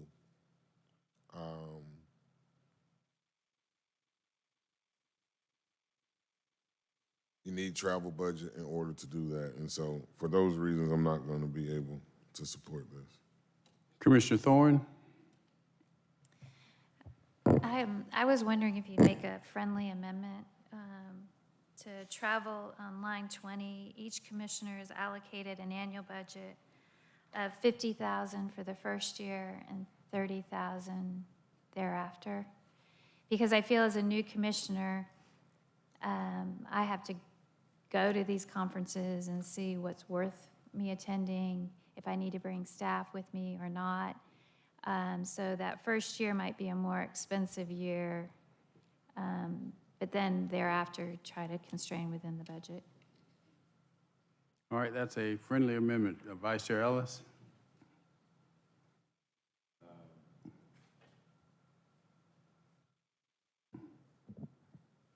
Yeah, I'll accept that. You will? Yeah, I mean, I'll accept that really for purposes of the fact that we're already almost through this particular year, so, you know, the two new commissioners would have. Okay, so the friendly amendment was accepted by Vice Chair Ellis, the maker of the motion to approve. Commissioner Hall? No? Thank you, Mr. Chair. I just want to add to, well, first of all, I'm not going to even begin to list out all of the boards and committees and everything that I've been appointed to through ACCG and NACO, but I will add that with ACCG, there is an opportunity for our other county officials and our county staff to attend training and get certification as well. It's called County Official Certification.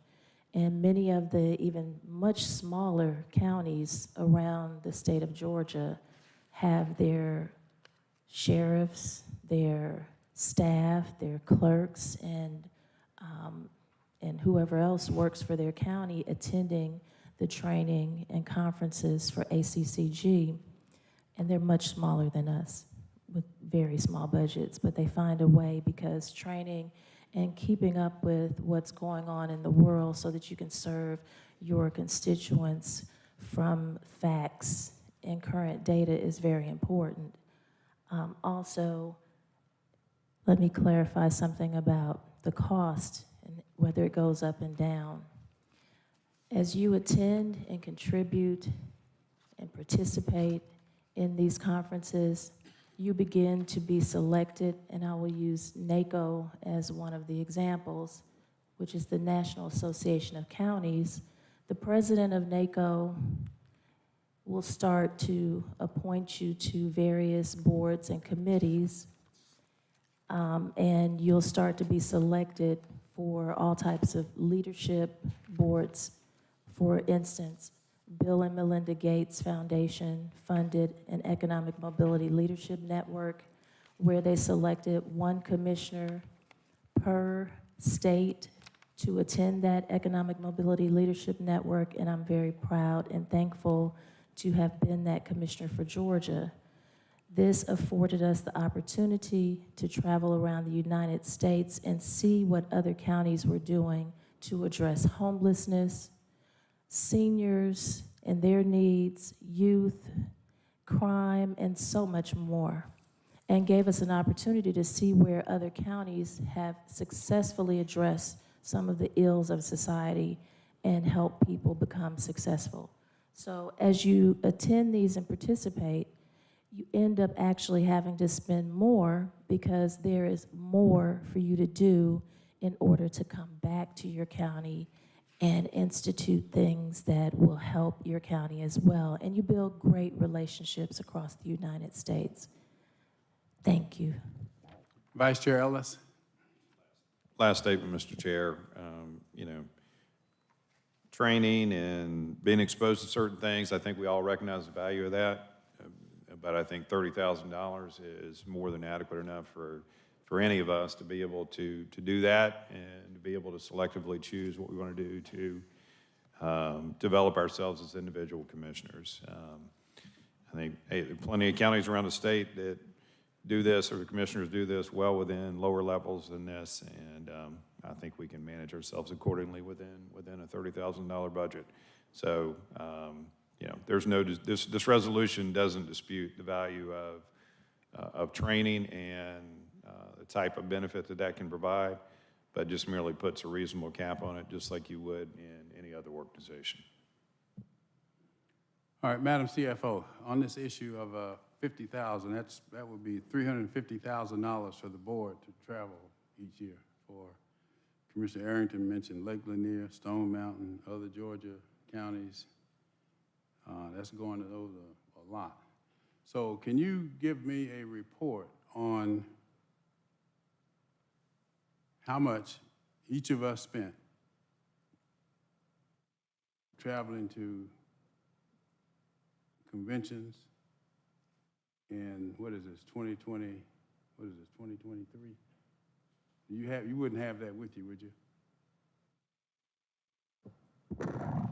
I can share with you what the financial information system has. All right, what does it have? Do we spend $50,000? It does not appear to me in the travel object code 1302 that anyone's... Well, that's what we're talking about, travel. Yes, that anyone spent their full allocation. District 1, 24, this is 2022 totals. District 1 was 24.3 thousand. District 2. This is all for travel. This is in object code 1302, which is the travel object code. Yes, sir. District 2 had 0. District 3 had 0. District 4, 31.7 thousand. District 5, 22.6 thousand. District 6, 43.6 thousand. District 7, 9.9 thousand. Okay. Commissioner Arrington? Thank you, Mr. Chair. I think I think the resolution is currently worded allows monies that are unused for travel to be used by the commissioners for other purposes. And so I don't know that, I understand where you were going with your question, but I think those funds become available for other uses. And so, for that reason, you know, I'm not going to support this. I guess we'll see how the vote turns out. But for that reason, I mean, the other thing is, you know, it's kind of an unskewed, providing that Commissioner Morris never attended any ACCG meetings or any NACO meetings. Commissioner Ellis doesn't really attend those. We did the initial training together, right? The mandatory initial training. And so I don't know that looking at numbers from 2022 and stating numbers where people are coming in at zero, I mean, do we have the numbers for this year thus far? If you'll give me just a minute, I'll pull them up. This is travel only, not transferred for other purposes, correct? Yes, sir, Mr. Chairman. The numbers that I provided were the actual travel expenses charged by Commission District for 2022.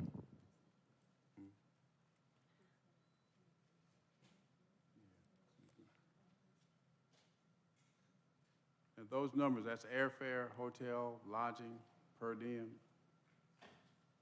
Anything that was charged to that object code, yes, sir. Hotel, registration, ground transportation, per diem, yes, all of those. The 2023 numbers to date, District 1, the current, I'll do budget and expense to your point, Commissioner Arrington, that some of the monies are moved and used for other purposes. District 1 has a current budget of $41,178 and expenses totaling $19,155. District 2 has a current budget of $12,000 and expenses totaling $3,486. District 3 has a total budget of $40,575 and actual expenses of $15,753. District 4 has a budget of $39,910 and expenses of $17,160. District 5 has a budget of $42,885 and actual expenses of $20,558. District 6 has a budget of $26,385 and expenses of $16,752. And District 7 has a budget of $46,250 and expenses of $897.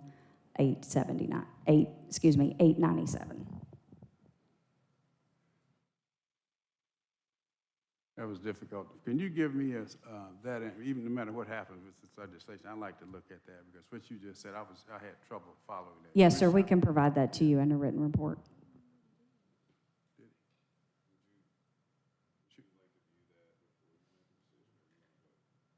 Well, I think it would be instructive to see it before we vote because it doesn't seem like anyone spent on travel in excess of the $30,000, which is the subject of the legislation that's before us.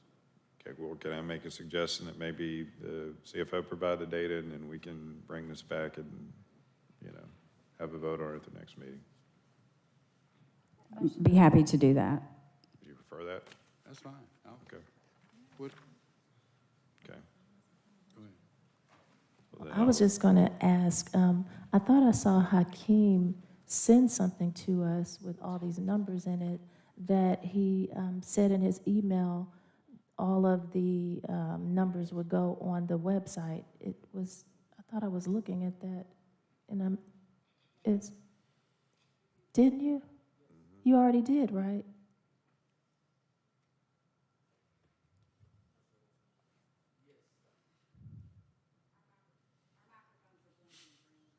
Oh. Yes, he sends the data out regularly. Yes, you already sent that data that Sharon just read to us. Okay, thank you. I knew I read it somewhere. Thank you. All right. Yes, thank you so much. Okay, Commissioner Arrington, you still have the floor. I was just going to do a motion to hold. All right, right, I'll second the motion to hold. Oh, sorry, thank you. All right, motion on the floor. Let's hold, please, and then we get more information. Motion on the floor is to hold. Let's vote on that.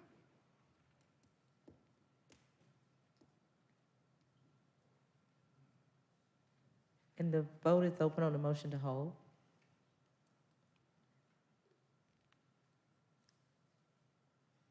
And the motion passes, 4 yeas, 0 nays. All right, continue. Oh, give me a yes for that, I'm sorry. 5 with Commissioner Arrington.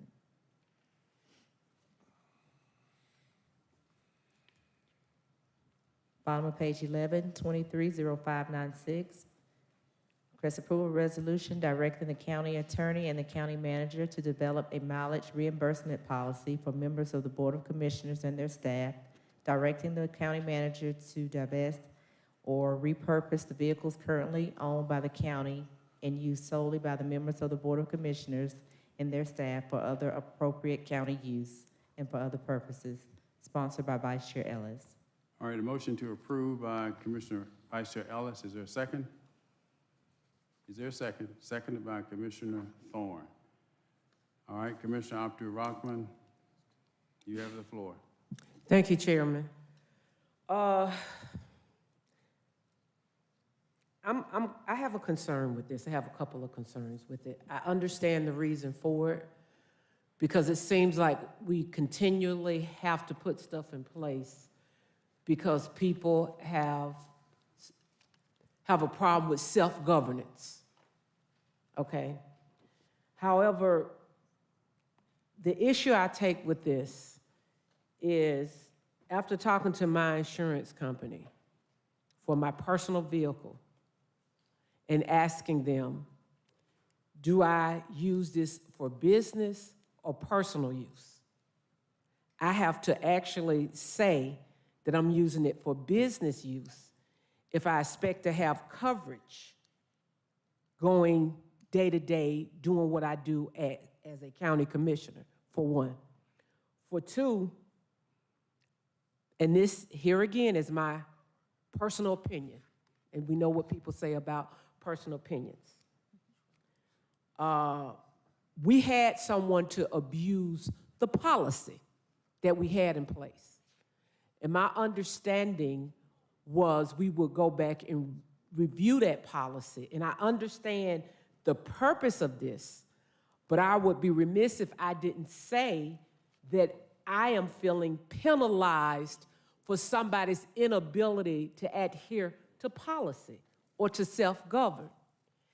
As a sitting commissioner, I would be very concerned that vehicles that I use to attend events in my district, borderline of my district if it's another commissioner's district, in service to my constituents, I can't use that vehicle anymore because an abusive individual. We have a policy in place that needs to be updated. And for this mileage reimbursement policy for members of the Board of Commissioners and their staff, directing the county manager to divest or repurpose the vehicles, we have department heads, we have executive staff that have access to fleet. Do they have to give up their vehicles? How is that fair as a sitting commissioner who works in their community? I don't come down here to party. I don't come down here to parlay up in this building all hours of the night. And I damn sure don't ride the vehicle 2 and 3 o'clock in the morning to a club.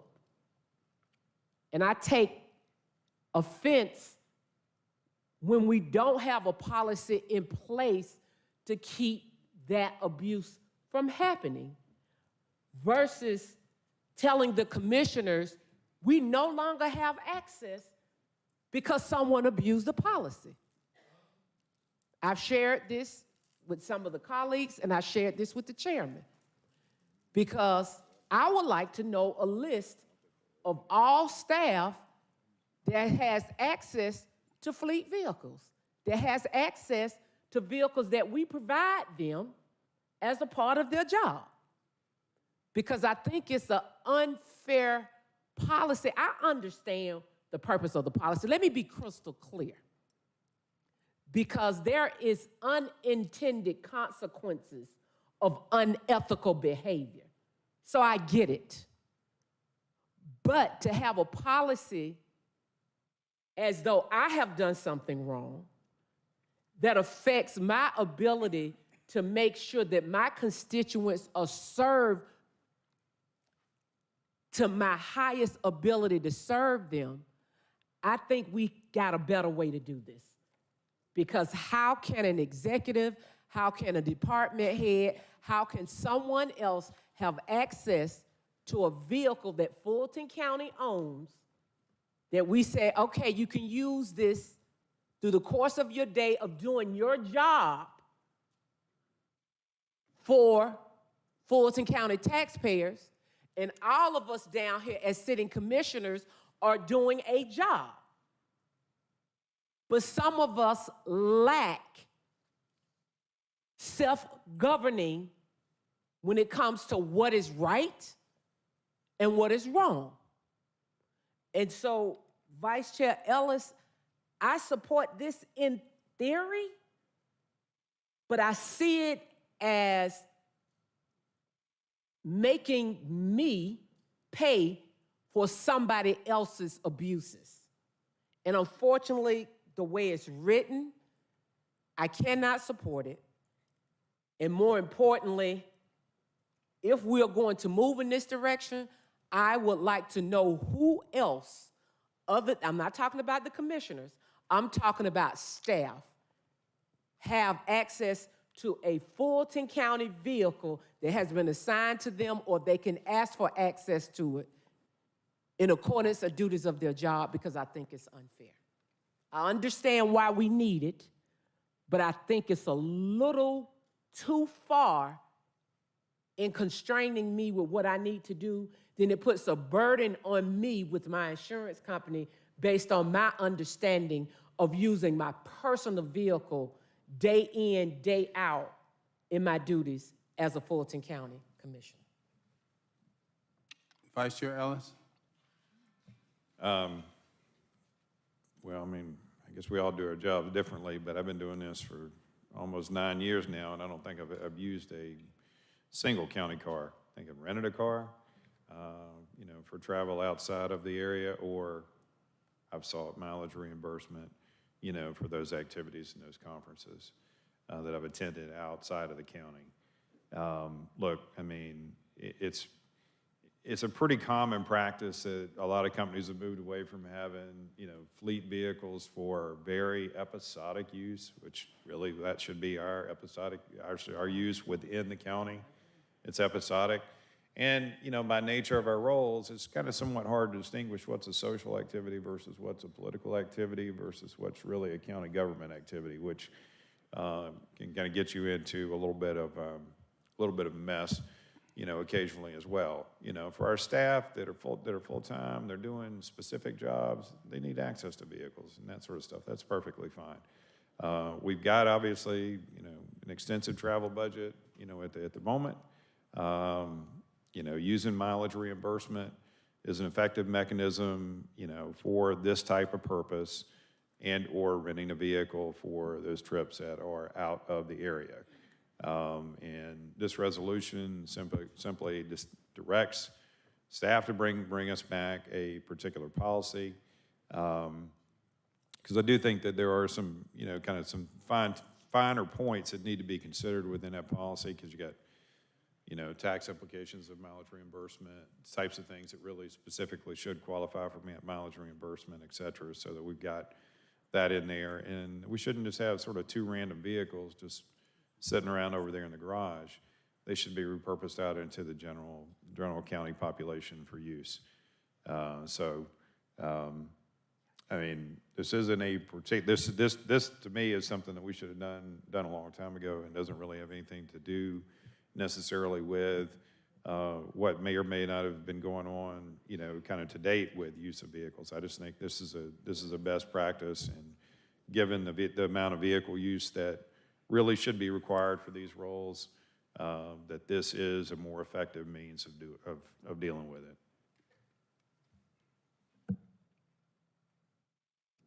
Commissioner Hall? Thank you, Mr. Chair. Okay, so does this resolution also cover wear and tear? Because I have just recently purchased 2 front tires that cost almost $1,000 for hitting potholes as I was going to a community event. So I didn't see where wear and tear is in here, but I would absolutely send my bill to the county. So it would need to indicate who do we send that to. And as far as mileage, I thought we already had mileage reimbursement in place, because I remember as being a chief of staff to Commissioner Garner that we could submit mileage. Has that gone away or something? Has it gone away? Hello? Commissioner Hall, as I recall, the Board of Commissioners themselves are exempt from being able to submit mileage reimbursement for activities within the district. If you travel for an ACCG conference and you drive your personal vehicle, then you may submit for reimbursement for that. But as far as normal district, within your district activities within the county, there was a policy that prohibited the board from submitting mileage reimbursement, and instead you were pointed to the use of the pool vehicle cars. Okay, so this would add to that mileage policy so that it could be for reimbursement for local mileage. Yes, my understanding is that this would reinstate mileage reimbursement for commissioners, or staff would be asked to bring back a policy that would address mileage reimbursement for commissioners for in-district and in-county business, like commissioner business travel. Yes. And so this would, the second part of what you said about reserving a vehicle through the fleet, this would take us back to reserving the vehicle through the fleet as we were doing prior to having vehicles assigned to the BOC? I'm not sure if the intent is to eliminate commissioners' ability to reserve a motor pool car, or if it's just to remove the vehicles that had been explicitly assigned to the commission use. Okay, I'll shift it over to Madam County Attorney. Thank you. Same question. Sorry, what was the question on the floor? So this resolution would shift us back to reserving the vehicle out of the fleet as we were doing prior to vehicles being assigned to the BOC? Is that what this does? Yes, you would just revert back to the original methods that were available prior to the reservation of specific cars for the commissioners. Okay, so I was working with your office on a vehicle policy because I was told that there was no vehicle policy directly related to the vehicles that were assigned to the BOC, that there was a vehicle policy only for the fleet, and we were trying to address, you know, the fact that the BOC had direct access to their own vehicles. And so can you tell me what difference this, what changes as it relates to this and the current vehicle policy?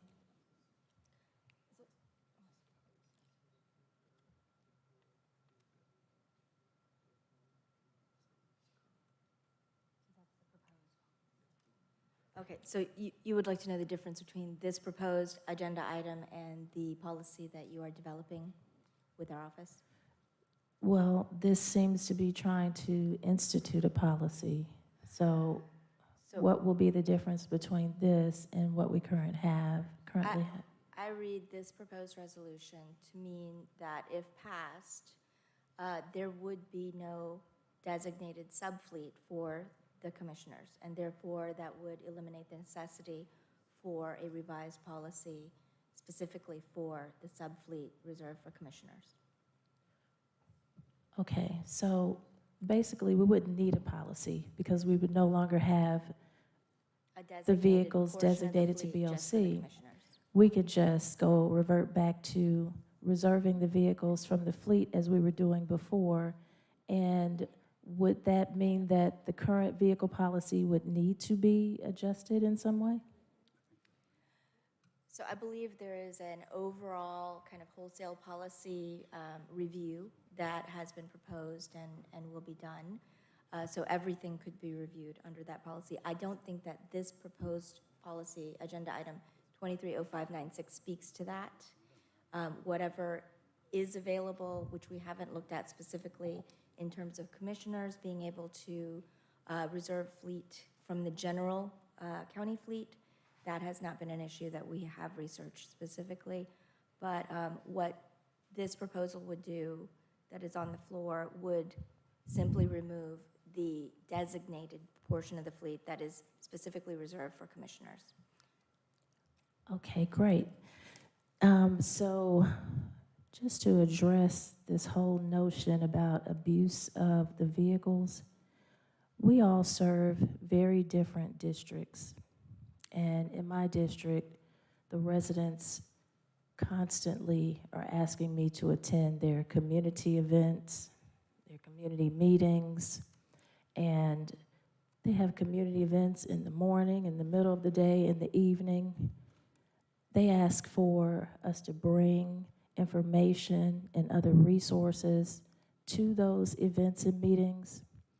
And if I have a team member who has to get up early in the morning to prepare for an event that's early in the morning, there's nothing wrong with that. That is based on what my constituents want them to do.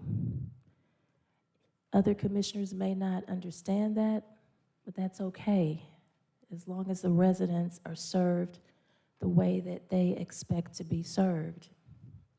That does not mean that my team member broke any policy just because they use the vehicle extremely early on weekends, on holidays. I've been asked many times by constituents to come and do things with them and their families in the park at their family reunion or their community event on a holiday. There's nothing wrong with the use of the county vehicle to serve the people when they expect for us to serve them. So it may appear to other commissioners that it is breaking a policy, but it's not. And as far as I know, no one has told me that there was a policy in place that was broken. I was told that there's not even a policy to address it, and that's why we need to address it. We need to create a policy.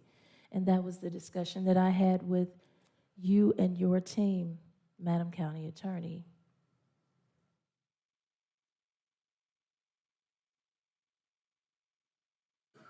It wasn't a question. Yeah.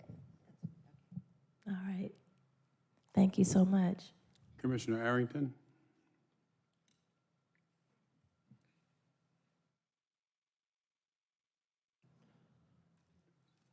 I'm going to recommend that we hold this item, but I do want to join in the discussion.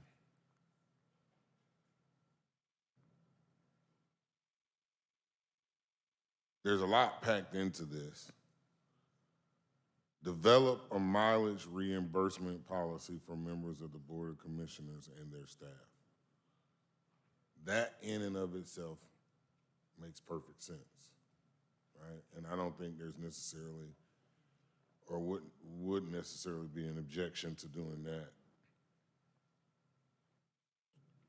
Directing the county manager to divest or repurpose the vehicles currently owned by the county used solely for, when did there when did vehicles become available solely for the use of commissioners? My recollection was there was just a pool, and that, you know, if something was available. So when was there a policy, or when was something passed that said there are going to be 2 vehicles reserved for commissioners? When did that happen?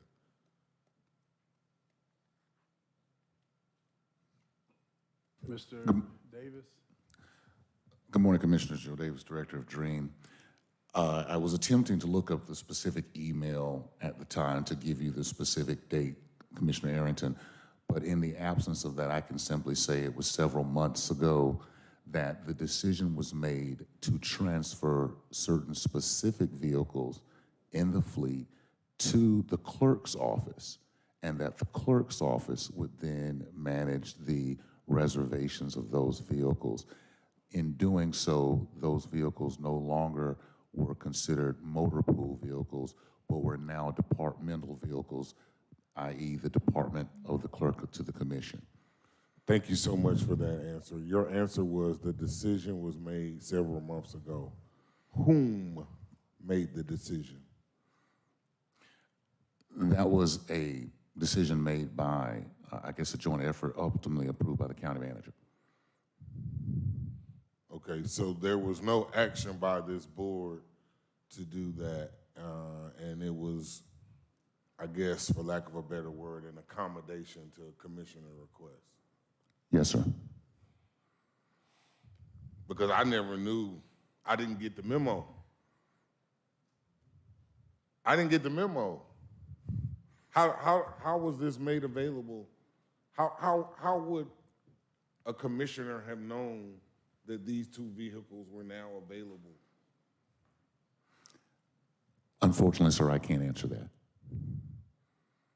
So therein lies the problem, right? Therein lies the rub. So establishing a mileage reimbursement policy, absolutely, yes, we need that done, right? Whether this resolution passes today or not, or whatever, and if there's already a mileage reimbursement policy, probably just have to apply the existing policy for staff. Now, I want to go back to what the CFO said, because my staff has been denied mileage reimbursement when they've requested it. So is there a limit? Is the prohibition on commissioners, or is it prohibition on commissioners and their staff?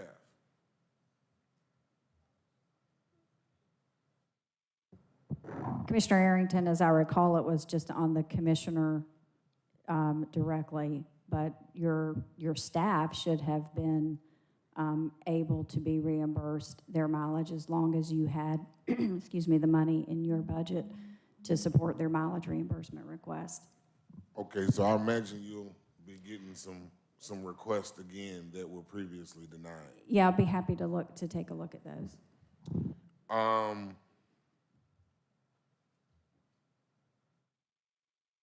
And again, I'd like more time, Commissioner Ellis, for us to talk about this. I can't recall ever using a car to go to a community event. I can't recall ever using a county vehicle to drive around the county. I have used them when going to Macon and Valdosta and Savannah and around the state for ACCG training. I think we might open ourselves up to abuse, because I could drive from here to my house and submit something that says I drove on behalf of the county. In my mind, I don't know that we should, mileage reimbursement policy should be if you're leaving the metro area.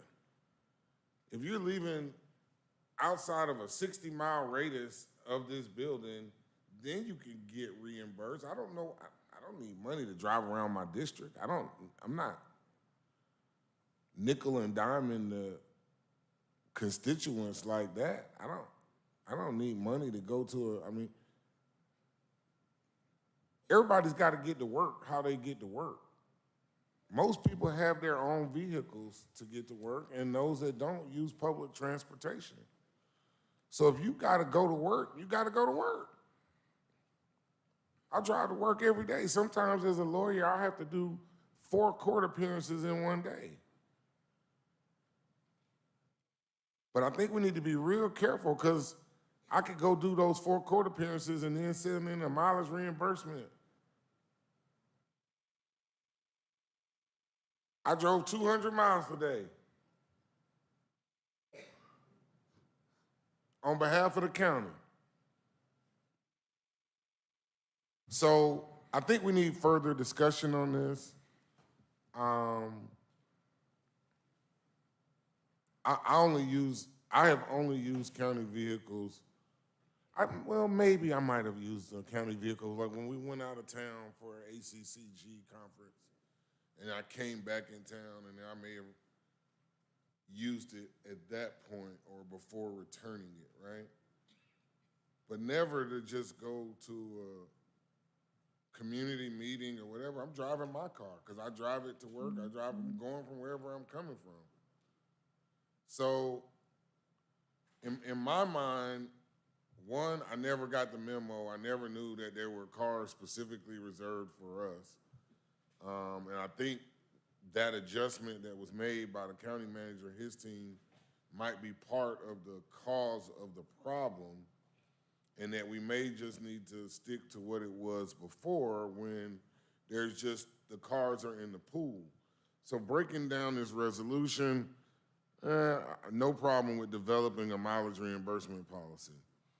Divesting or repurposing the vehicles currently owned by the county and used solely by the members of the Board of Commissioners. I don't know that we need a resolution to do that because we never had a resolution that authorized it from the beginning. So we don't need a resolution to unauthorize it. The county manager just was making accommodations. He can just unmake those accommodations. So I don't know that we need a resolution for divesting or repurposing the vehicles. I think that's within the county manager's wheelhouse already. And I imagine that based upon this conversation, that those vehicles will no longer be reserved in that manner, right? Or available solely for Board of Commissioners use. And their staff. That may be something else we need to talk about. Yeah. Maybe a commissioner might need it. I don't know if the staff needs access to it or not.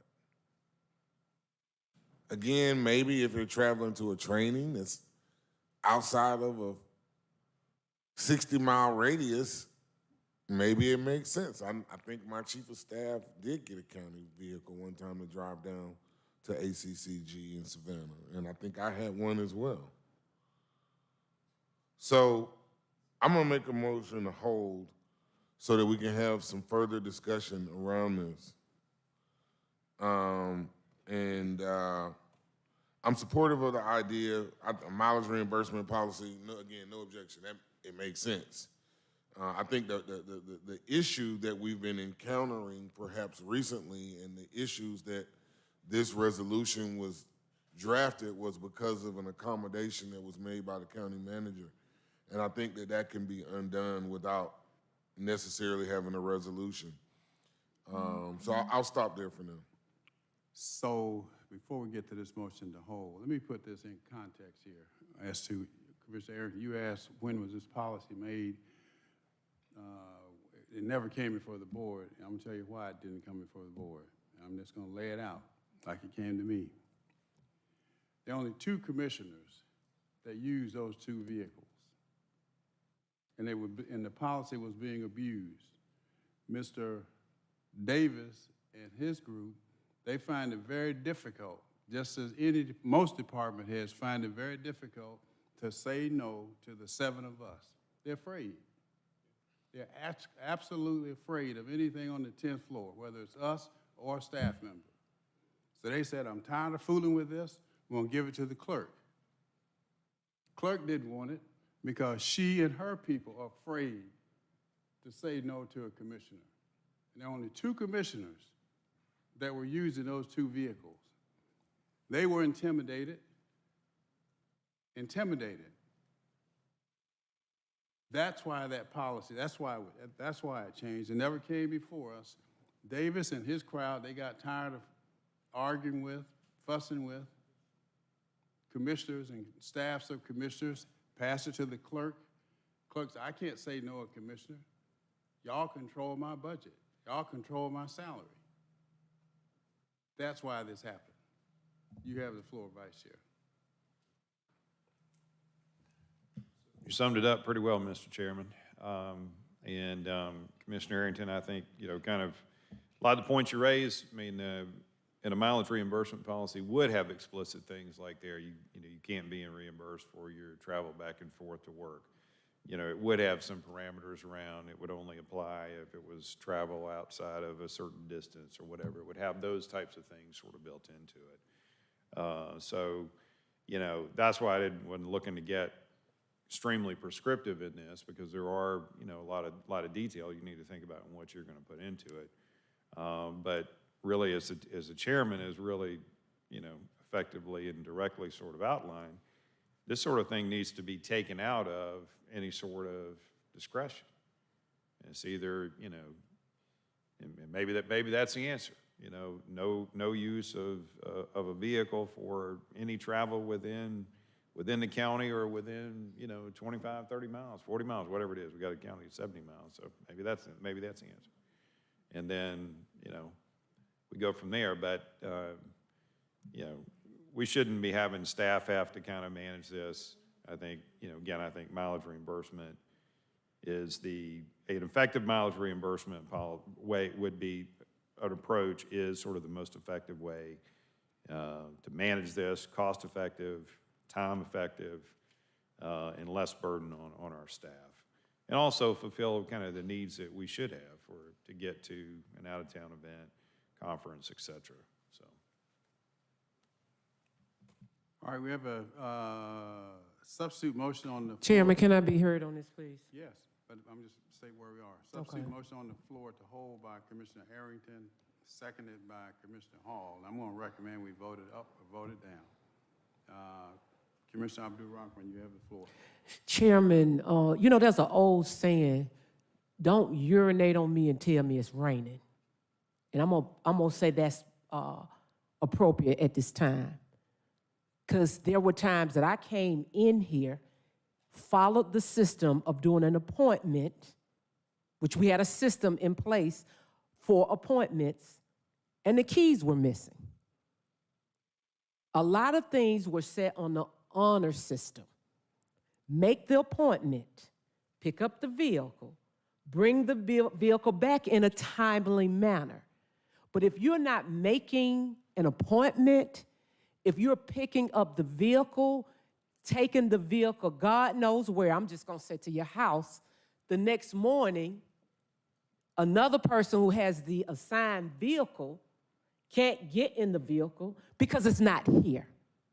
Or, in other words, the policy was abused. There were an employee, because this was investigated, all of us got the report. There was an employee that doubled back late at night and got the vehicle. Now, we can dance around it all we want to and say something else, but the policy was being abused. Chairman, I even know it was sometimes that you came in and I think, if I'm not mistaken, you were supposed to go out and the vehicle had to be summoned to come back in. And so what I'm saying is, if we're going to have a policy in place, the policy need to be adhered. What do I mean when I say policy? There's a system that you're supposed to reserve it. You're supposed to bring it back. You're supposed to record mileage. You're supposed to put gas in it. These are abuses that happened that have gotten us to here. And so if we are serious about having a policy in place, let's have a policy in place whether we vote this up or down. Now, my last final question, and I don't know if the county manager or Mr. Davis can answer that, how many vehicles do we have in the fleet? And are they assigned in particular to anybody, to any employee, or do they have to go by an honor system? Is there anybody that can answer that question? Commissioner, we have a little over 1,300 vehicles currently in the Fulton County fleet. The overwhelming majority of those vehicles are assigned to various agencies throughout the county, various departments. Once those vehicles are in the department's hands, the department head makes their departmental decision as to who's going to be assigned the vehicles, whether or not the vehicles are specifically assigned to an individual or not. Our responsibility as DREAM is simply to advise them of the county policies regarding vehicle usage and to advise them that if there is an issue, they need to report it to us, or if we determine that an issue has occurred, we will then take the necessary steps. But ultimately, once it's handed off to a department, it is that department head's responsibility to manage the usage of their assigned fleet. We have very few vehicles that are unassigned and a part of what you would call the motor pool that in years past was much more expansive. Thank you, Mr. Dream. That brings me to my final comment. 1,300 vehicles. 1,300 vehicles.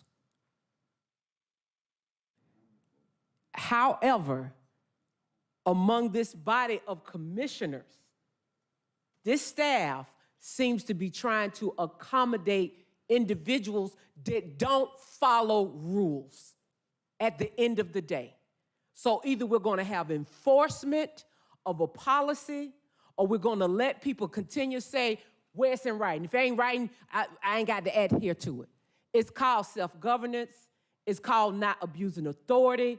And it's called doing what's right even when people are not looking.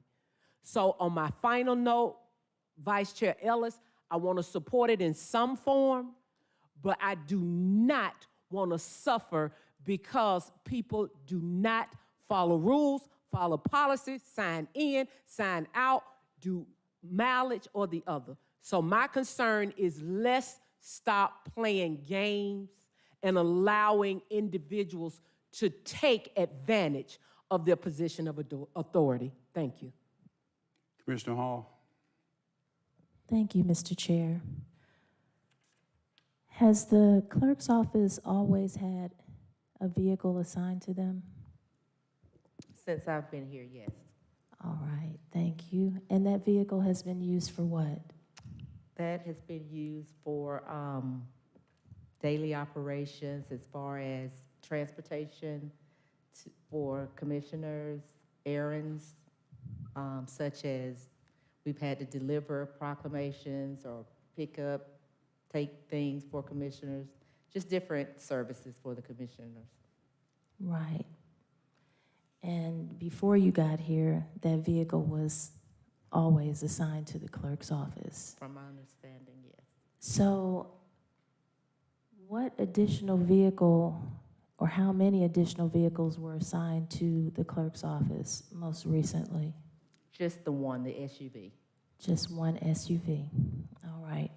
And I too have seen where we have reserved the vehicle for my office and the keys were not there. That we've gotten into the vehicle and someone had been smoking and vaping and left their vape, that little thing, I don't know what you call it, vapor, in the vehicle, where there's been mud and trash in the vehicle from previous people using it. My team has even taken pictures of when we have reserved it and it was not there. So, you know, these are things that, I guess, that stuff happens. Sometimes people don't return things on time. We made note and we kept it moving. As far as using the vehicle to go to community events, I know as far as me and my team, we used it to transport county materials and other items that would not necessarily fit in a car as small as mine because it was too much. Now, if someone thinks that county materials and other items should not be transmitted to community events and meetings in a county vehicle, that's fine. As far as mileage reimbursement, I've never submitted mileage reimbursement, and I'm not going to start submitting mileage reimbursement. I really think, as Commissioner Arrington said, they're just things that you are supposed to do because it's your job and you use your vehicle to do that. So I don't do mileage reimbursement. I never have and never will. So are we talking about the one SUV? Is that the vehicle in question? Because as the clerk has just stated, the county has always assigned a vehicle to the clerk's office. And actually, I just was reminded that the clerk's office has had difficulty in picking up the things that they usually would pick up when they had a vehicle.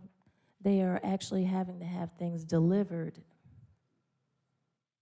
Is that not correct, Madam Clerk? Yes, that is true. All right. Because the vehicles weren't there?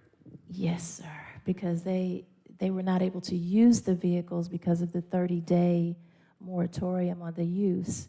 So it put them in a situation where they could not carry out the normal duties of their office that they would normally do if using the vehicle that has always been assigned to them to carry out those duties, as Madam Clerk just clarified or verified.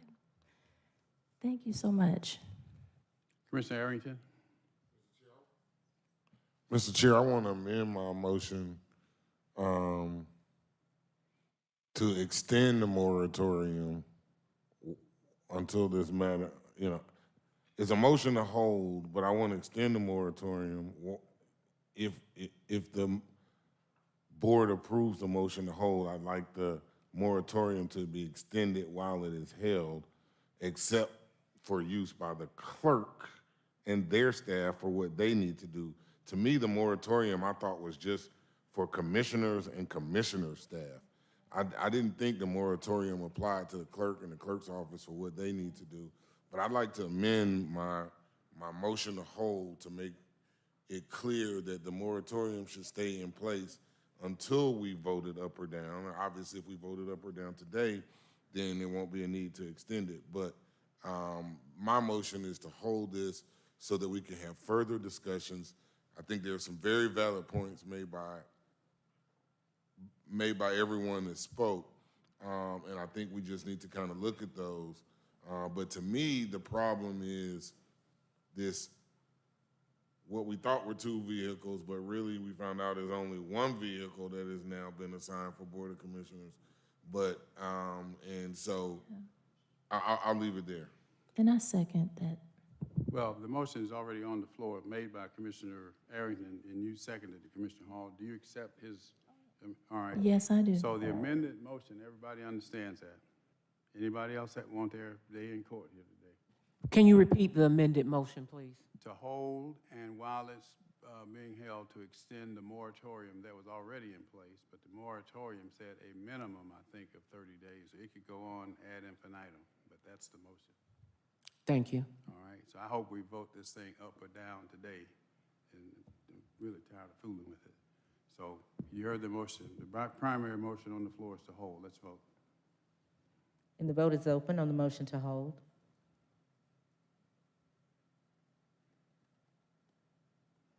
And the motion passes, 4 yeas, 3 nays. Next item. On page 12, 230597, request approval of a resolution in opposition of any proposed interruption or suspension of federal grant funding or state funding awarded or appropriated to the Fulton County District Attorney's Office and for other purposes, sponsored by Commissioner Barrett. All right, I have a motion to approve by Commissioner Arrington, seconded by Commissioner Hall. Commissioner Barrett, can you explain what this is? Yes, Mr. Chairman, thank you.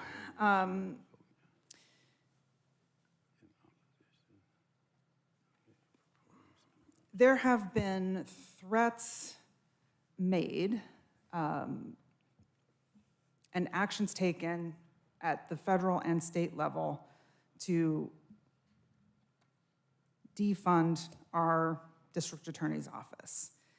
And I know that we are all committed to being good stewards of our taxpayer dollars. And I know that we're all committed on this board to keeping our citizens safe. And I know that we're all committed to working with our justice partners to improve our criminal justice system. So when threats like this are made to defund our district attorney's office by eliminating federal grant funds and state-mandated salary funds, we must come together to defend our county and ask our colleagues at the state and federal levels to stop pursuing this effort.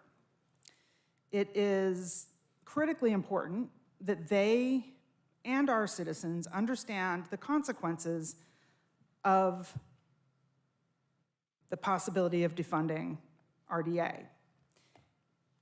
If the DA's office loses funding from the state and federal level, one of two things will happen. Either the Fulton County taxpayers will be forced to pick up the tab, which is something we cannot afford and our citizens do not want to do in terms of raising the millage rate, or our county will be less safe. And neither one of these options is acceptable. So I ask you all to stand with me in safeguarding our resources and protecting our citizens. Thank you. Commissioner Abdul-Rahman. I support our DA, so let me be crystal clear about that. However, I want the county attorney to actually answer what is in our parameter and what is in our control. And the reason why is because when I have gotten calls, and I have gotten some calls to defund, to take away money, this, that, and the other, I have explained the process to constituents. However, I think about what Governor Kemp said the other night on the news when he stated he wasn't going to make this political when there was calls for him to, a special session, when there was a call for the committee that they put together. He stood firm in saying, I'm not going to do that. Sometimes in politics, you have to stand up for what is right and do what is right, even if people disagree with it. So the point that I'm asking is, with this, my concern is, if we put this in place, what will it do? Will it stop any defunding? Do we have any control over that? Because at the end of the day, I think some things are political folly, and I think some things are where people are doing things for political gain. And so I would like to know from you, one, is it enforceable? And should this not pass, what effect will it have on this body to control the defunding? So to answer your first question, Commissioner Abdul-Rahman, it does not have any impact, which is why it's an urging resolution in terms of whether or not the defunding occurs. It is a statement of, I guess, philosophy, sentiment of this body to support not defunding, but that is not within the purview of this body, which is acknowledged in the resolution, and that is why it is an urging resolution. It's an opinion legislation to say we would not support defunding, but it is not within this body's purview. The second question, I believe, is related in that if it is not passed, it does not directly impact whether or not the state chooses to take any of the threatened actions. But again, it is a statement of, I guess, solidarity with our elected official on this topic. Thank you. Commissioner Thorne. Thank you, Chair.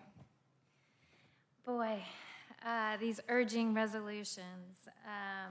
Gosh, I could come up with 100 if you want to. School choice, we're going to have an urging resolution for that. We're going to have an urging resolution for both sides of the political spectrum.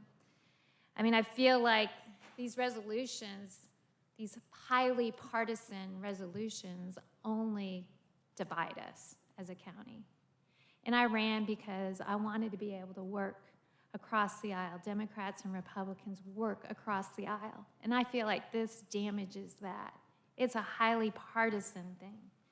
I feel like going to watch the groundbreaking of the mental health center, that was a great moment with Democrats, Republicans together, working together, the state, on every level. It was something that we show that we're partners and we're willing to work together. And in this highly partisan world, I think that's what we need to be signaling right now. Not signaling like, I'm on their side.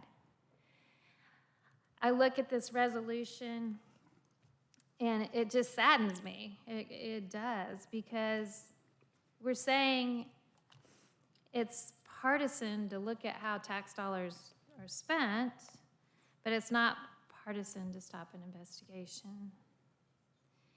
So I cannot support that. I don't even want us to spend our time, our resources on doing resolutions like this.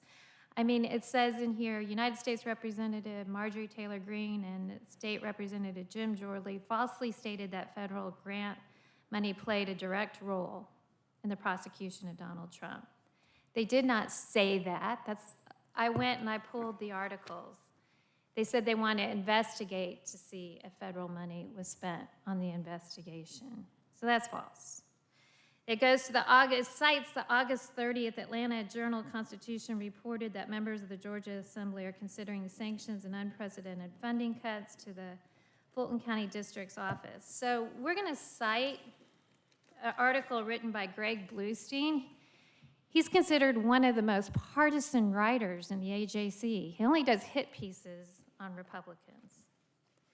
But we're going to cite him as a factual source for what they intend to do.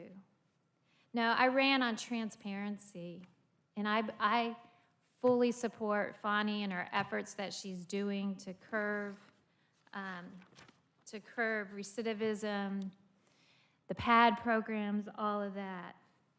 But I think we need to step back in this and just let it play out. If she has nothing to hide, show the books. I talked with Ms. Whitmore the other day, and our comprehensive annual financial report should show how we spent the grant money. If we have nothing to hide, we have nothing to hide. And I don't think we should stop people from looking at it. I don't think we should say, hey, we don't want you to look. Go ahead, let them look. There's nothing there. And to say that this isn't the Fulton County's political motivated, all this looking at is politically motivated? Yeah, it probably is politically motivated. But if you look at it, and if you want to quote AJC articles, there was a survey they did, and 94% of Republicans think Bonnie Willis's is politically motivated. The fact that she threw a campaign fundraiser party for a lieutenant governor candidate, while trying to indict another candidate that was running for lieutenant governor. And Judge McBurney had to remove her because that was just a bad decision on her part. So we can go back and say they're politically motivated. We can go back and forth all day long. I feel this resolution does nothing but to separate, divide, and it's telling us to not have people look at our records and how our money's spent, and I can't support that.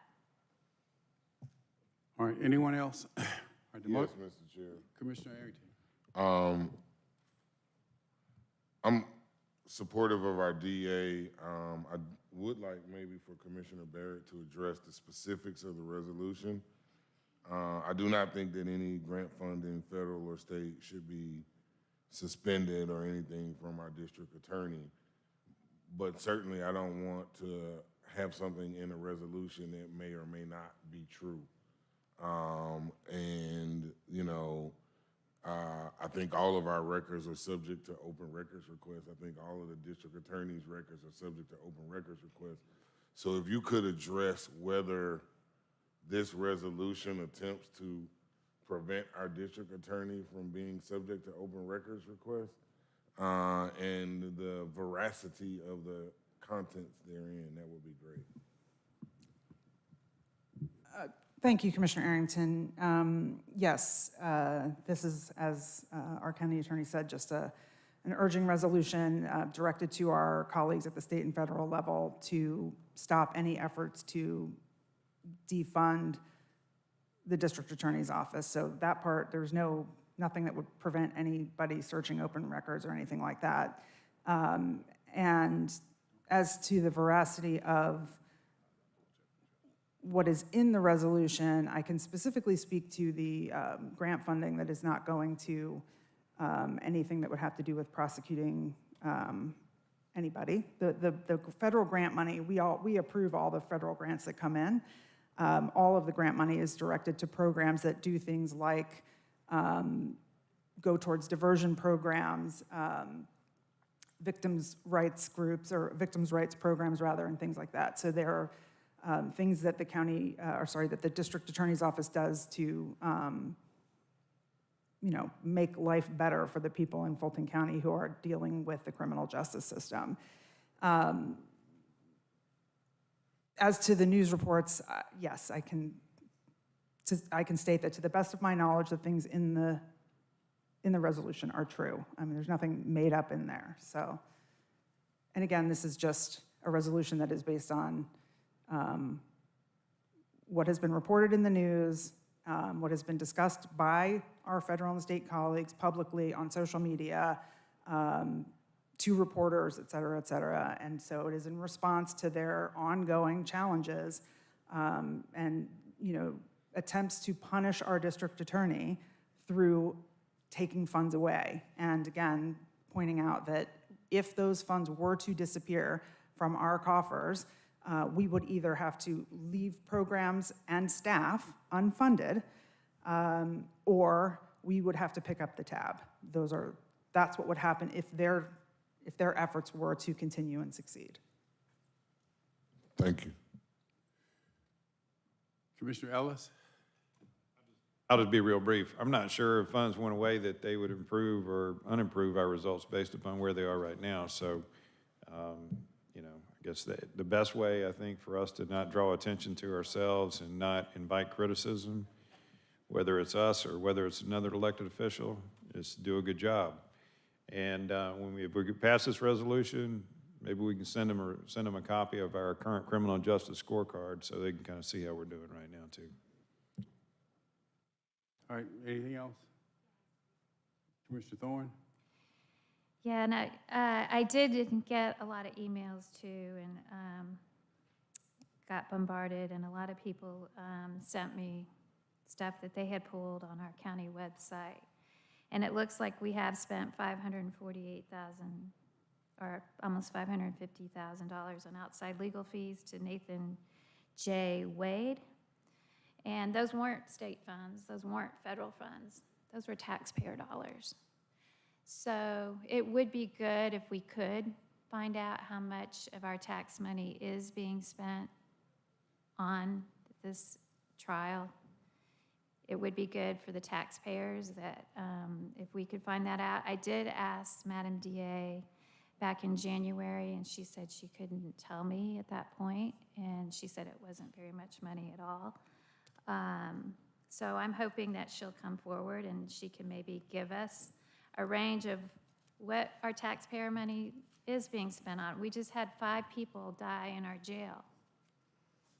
If you looked at the charts, I remember looking at the charts last summer when this whole thing started, and it seemed like the court backlog was starting in January. It was taking a massive dive, and then in the summer, right when this special grand jury convened, it flatlined. So in an effort for transparency to our taxpayers. I hope that someday we'll find out how much is being spent. All right, anyone else? The motion on the floor is to approve. Please vote. And the vote is open.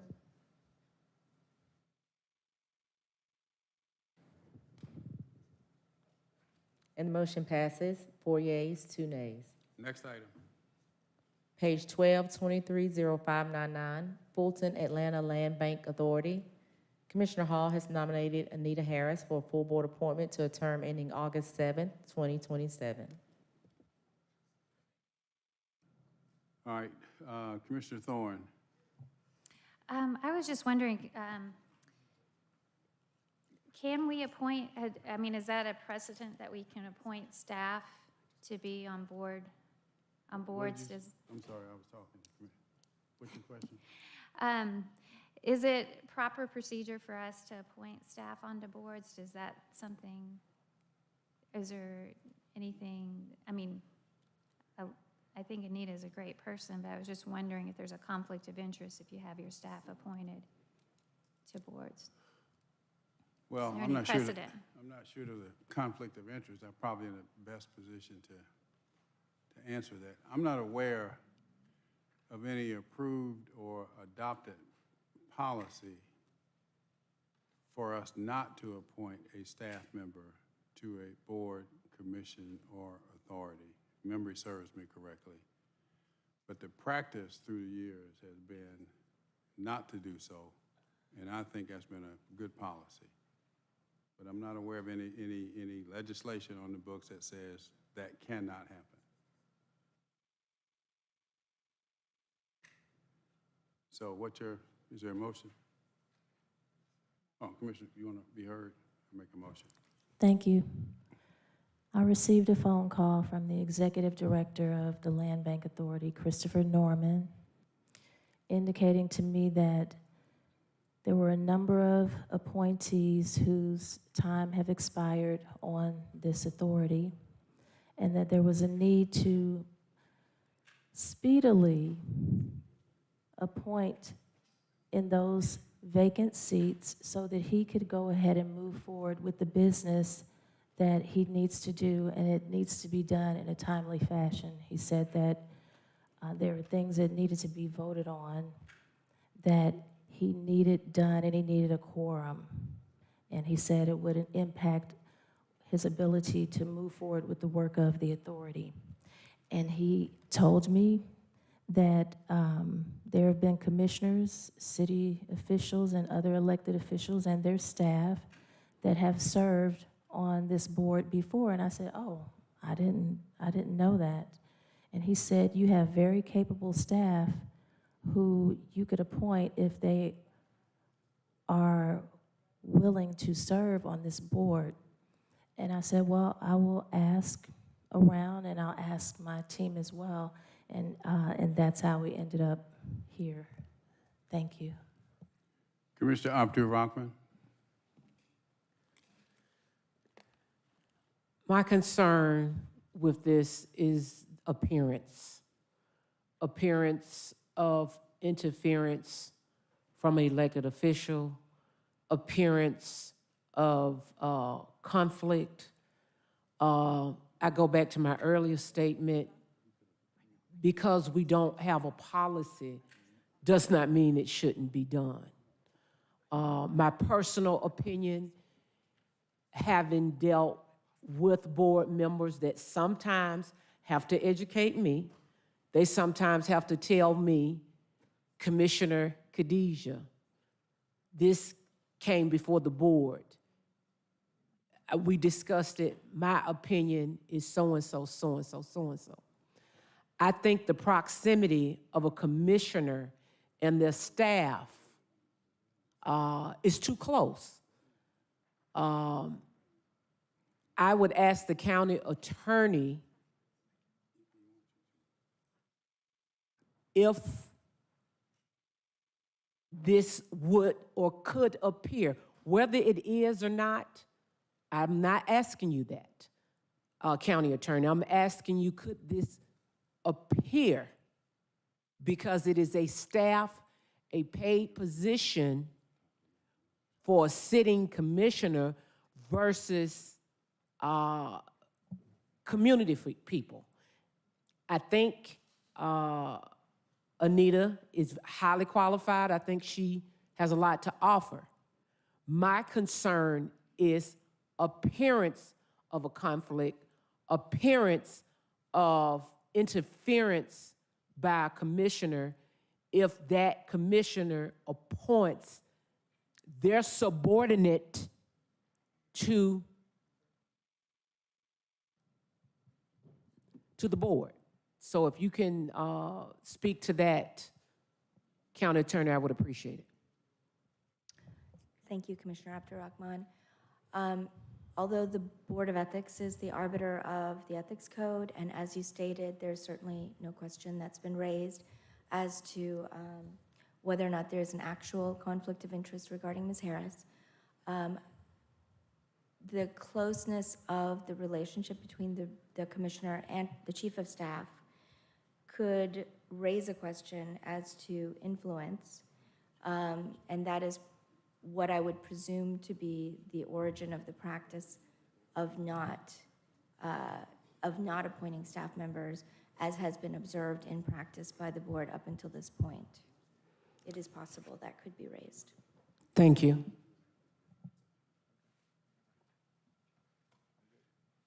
Commissioner Arrington?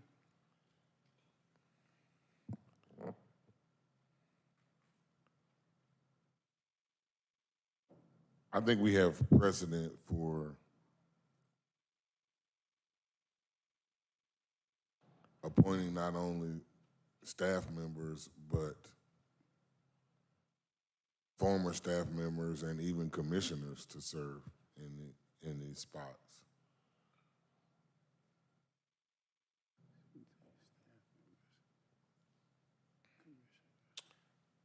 What I would say, and I have no reason to believe that this nominee would not serve dutifully on this board. But I'm looking at my agenda and it's telling me BOC Morris, BOC Abdul-Rahman, BOC Hall. I'm also looking on my screen and I see that the mayor of the city of Atlanta has 4 appointments and that the Fulton County Board of Commissioners has 3 appointments. So when I look at these appointments, I look at them as full board appointments, not as being appointments of any one commissioner. And that brings me back to my full board appointment policy. And so I'm gonna do a motion to hold until we can address a full board appointment policy, because there should not be just random people suggesting random things. We should have a policy that determines how we're going to make a full board appointment.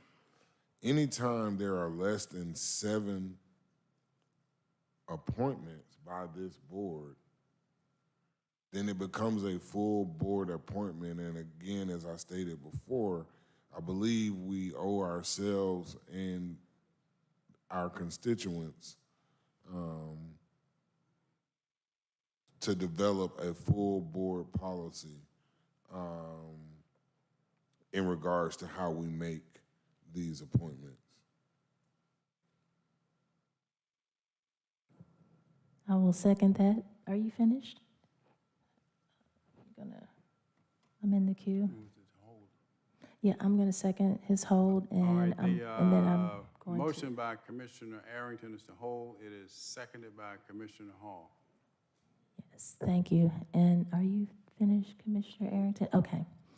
So the reason for the appointment is because the executive director of the Fulton Atlanta Land Bank Authority contacted me and said, Commissioner Hall, you need to appoint someone because your previous appointee, Cal Lamont, is no longer going to be on this authority and you need to replace him. And that is how this even came about. And he made it very clear to me that there have been, as you said, a precedent of commissioners and other elected officials and their staff that have been appointed to this Fulton Atlanta Land Bank Authority.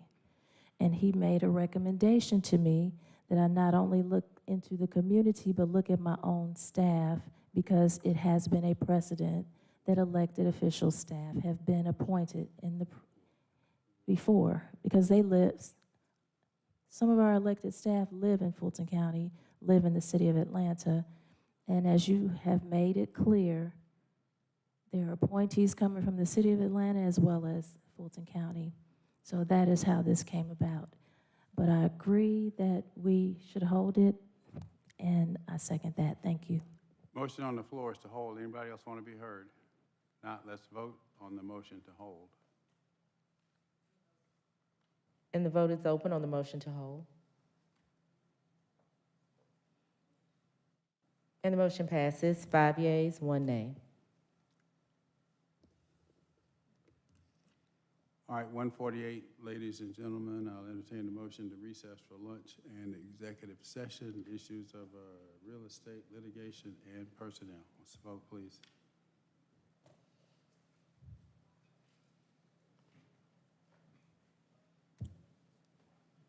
And the vote is open. And the motion passes,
All right, without objection, colleagues, we will resume the regular order of business. Madam County Attorney, items from executive session.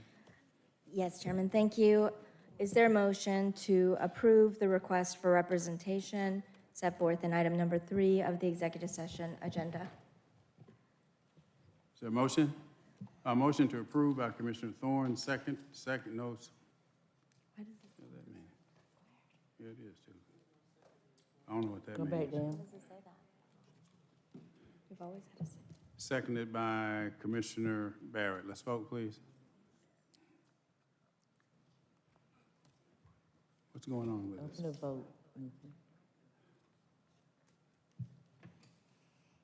And the vote is open.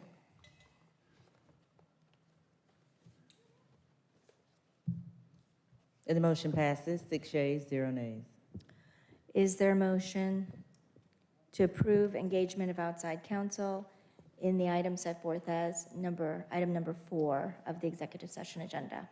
We have a motion to approve by Commissioner Thorne, seconded by Commissioner Barrett. Please vote. And the vote is open.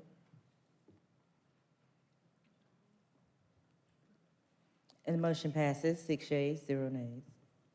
And finally, is there a motion to approve engagement of outside counsel as set forth in item 5 of the executive session agenda? Is that you said that's the last one? Yes. No. What was the first one? We need to have copies of these agendas. I can't remember what number was what and this and that. We need to turn our executive session agendas. After the vote. After we have the opportunity Okay, which is this one? The final one is the IGA. Is that the authority one? Yes. Okay. This is with the South Fulton Authority, all right. Motion to approve by Commissioner Thorne, seconded by Commissioner Ellis. The vote is open. And the motion passes, 6 yeas, 1 nay. All right, any other items from executive session? No further All right, items. Madam Clerk, any other items that come before us? I don't have any further All items. right. Why do you seek, Rick? Yeah, I have an item I want to bring back. I'd like to make a motion to reconsider under item number 23-0596. I want to reconsider the hold vote, the vote to hold on the mileage resolution, Motion to 596. Reconsider. What was the vote? Was she on the prevailing side?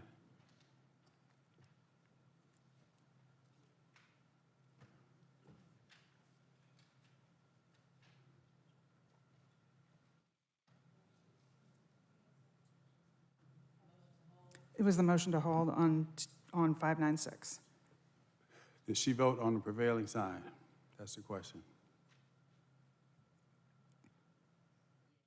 All right, proper motion. Is there a second? All right, properly moved and seconded. What's your? Well, I To motion to. reconsider. Yeah, just All right. motion to reconsider the hold. Okay, so that's before us. Okay, just for the, just for the sake of transparency, we voted to hold the item to get additional information. And so we're unholding it now, we're reconsidering not holding and to vote it up or down. Is that what we're doing? The motion on the floor is a proper motion was to reconsider. And I'm ruling that the motion is proper because she voted on the prevailing side. To reconsider the Yeah. hold. So the reason I'm asking to reconsider the hold is because essentially this is asking it's asking the county management team to prepare a mileage reimbursement policy, so we don't have that yet anyway to be approved or not, and that was the additional information was asked about the mileage policy. And honestly, I didn't mean to hold, I did it by accident, so that's why I'm asking to redo it. Motion is before us. Okay, so, because I would have put in a motion to hold it, but you put it in. No, I didn't put it in. Well, I mean, you voted for it. Someone put it in. Yeah, someone put it in and I voted So, for it. Okay, hold on now. no, I'm just, for clarity, Chairman. You have the floor, not, I'm telling you. What I'm saying is, I wanted to hold this for additional information. Someone else put in for the hold, and then it was voted on for it to be held. So what I'm asking is, if we're doing a reconsideration, will the reconsideration give me an opportunity to ask for it to be held?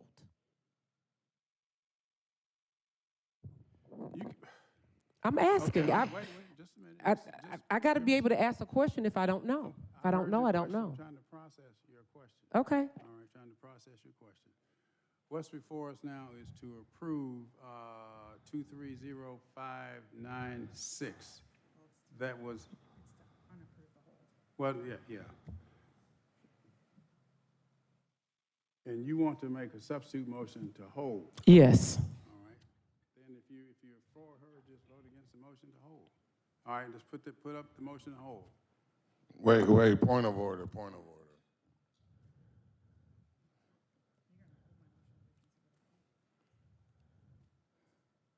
Did I just miss a vote to unhold it? Okay, let me start over. When 230596 was before us, there was a substitute motion to hold that. Commissioner Arrington, if I remember correctly, added that while we're holding it, let us continue the moratorium. That was accepted by, just a minute, that was accepted by Commissioner Hall. We voted on that. That was approved. Commissioner Barrett voted on the prevailing side. So that's a good lesson for y'all here today, not that you don't know. But if you want to reconsider, it has to be done at the same meeting, and you must have voted on the prevailing side. That's why I asked the clerk, did Commissioner Barrett vote on a prevailing side? And she did, which meant then that her motion to reconsider was a proper motion. It was properly made. It was seconded by Commissioner Ellis. So that's where we are now on the reconsideration. What was the vote on that? On what? The one for the whole. What was the vote on it? It was 4-3, if I remember correctly. I don't remember. What was the vote on it, clerk, for the hold?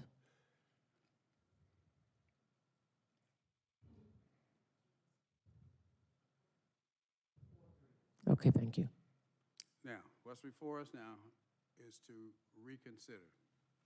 We're going to vote on the motion to reconsider. That's what's before us now. When that's before us, then we'll be back to the main motion. Let's dispose of the motion to reconsider first. So that's what's before us now. Point of order, Mr. Chair. I am in the queue, along with 2 others.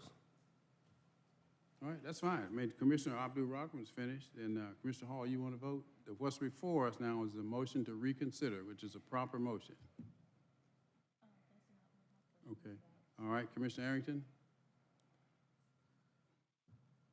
Yes, we asked that this matter be held, and I went through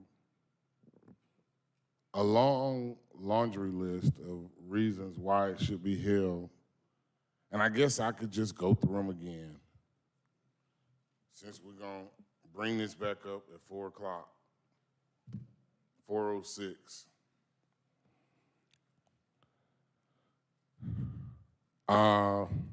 You want to dispose of this motion one way or the other first, then you can then get. No, sir. No, sir. No, sir. It was a 4-3 vote, and the one person that voted for it is now changing their vote. What does that tell you, Mr. Chair? What can you see coming around the corner? Which she's entitled, the proper motion. So no, I don't. I want to. Hold on. It's my turn. It's my turn to speak. You gave me the floor, and you're interrupting me, and you do that all the time, and it disrupts my train of thought. All I'm trying to do is clarify the motion. All right. Well, clarify it after I finish my time. The motion on the floor is to reconsider. It's a proper motion. That's what's on the floor. You have the floor, Mr. Arrington. Now, we asked that this matter be held so that we could get more information about mileage reimbursement. A mileage reimbursement policy, again, it makes sense. Directing the county manager to divest or repurpose vehicles currently owned and solely used by the members of the Board of Commissioners. I made inquiry into that. There are no vehicles currently owned by the county and used solely by the members of the Board of Commissioners. Maybe there is one. There was one that the clerk had. There was another one that was assigned by the manager. This policy needs to have thought. It needs to have consideration. And I thought that it made sense for us to all contribute. I thought it would make sense for us to hold this so that we could all come back with something that is more thoughtful than just doing this today. And this was held also along with the other item that was asking for the budgets to be reduced. I would ask colleagues that we hold this matter. We've already been through this today. And I don't know what would make somebody come back at 4 o'clock and say they want to reconsider this one item. I got something else I want to reconsider after this. Watch. All right. The motion on the floor is to reconsider. Let's vote, please, on the motion to reconsider. And the vote is open.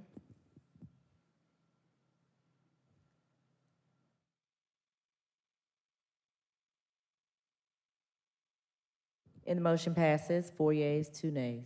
All right. What's your pleasure? 3 nays. We back to the main motion now. What's your pleasure? Motion is to approve. Okay, motion to approve by Commissioner Ellis, seconded by Commissioner Barrett. Commissioner Abdul-Rahman, you have the floor. Motion on the floor is to approve. Is there a reason that this has to be passed at almost 4 p.m. today?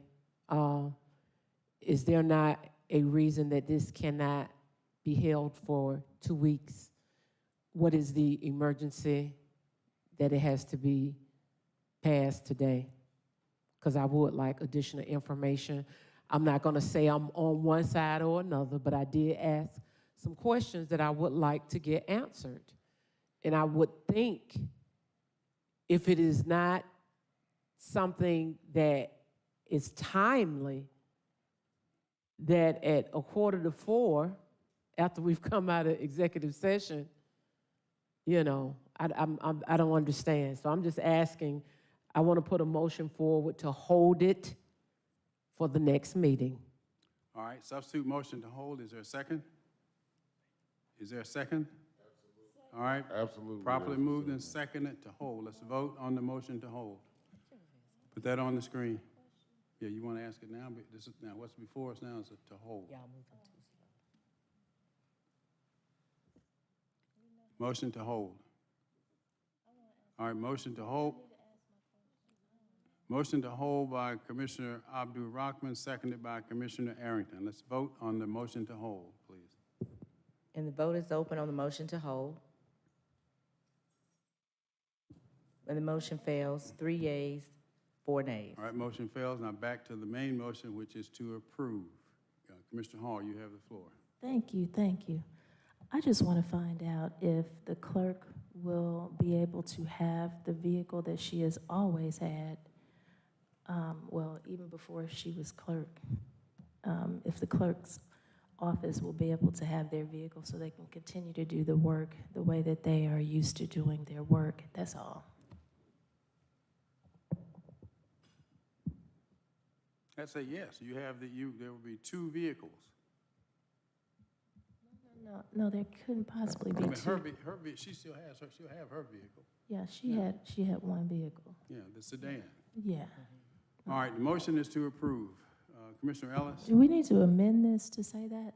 No. I make a friendly amendment to make sure that that's in here. All right. Okay.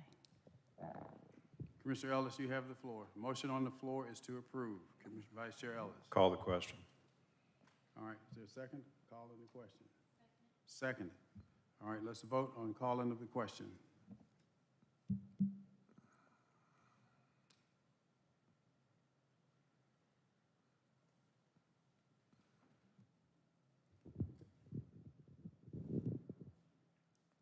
Okay, and the vote is open on call the question.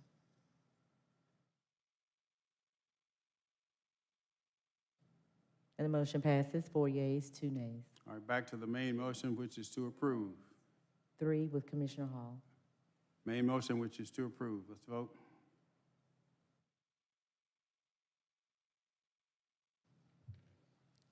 And the vote is open to approve. And the motion passes, 4 yeas, 1 nay. Any other matters that come before us today? All right, without, then we are adjourned. Thank you.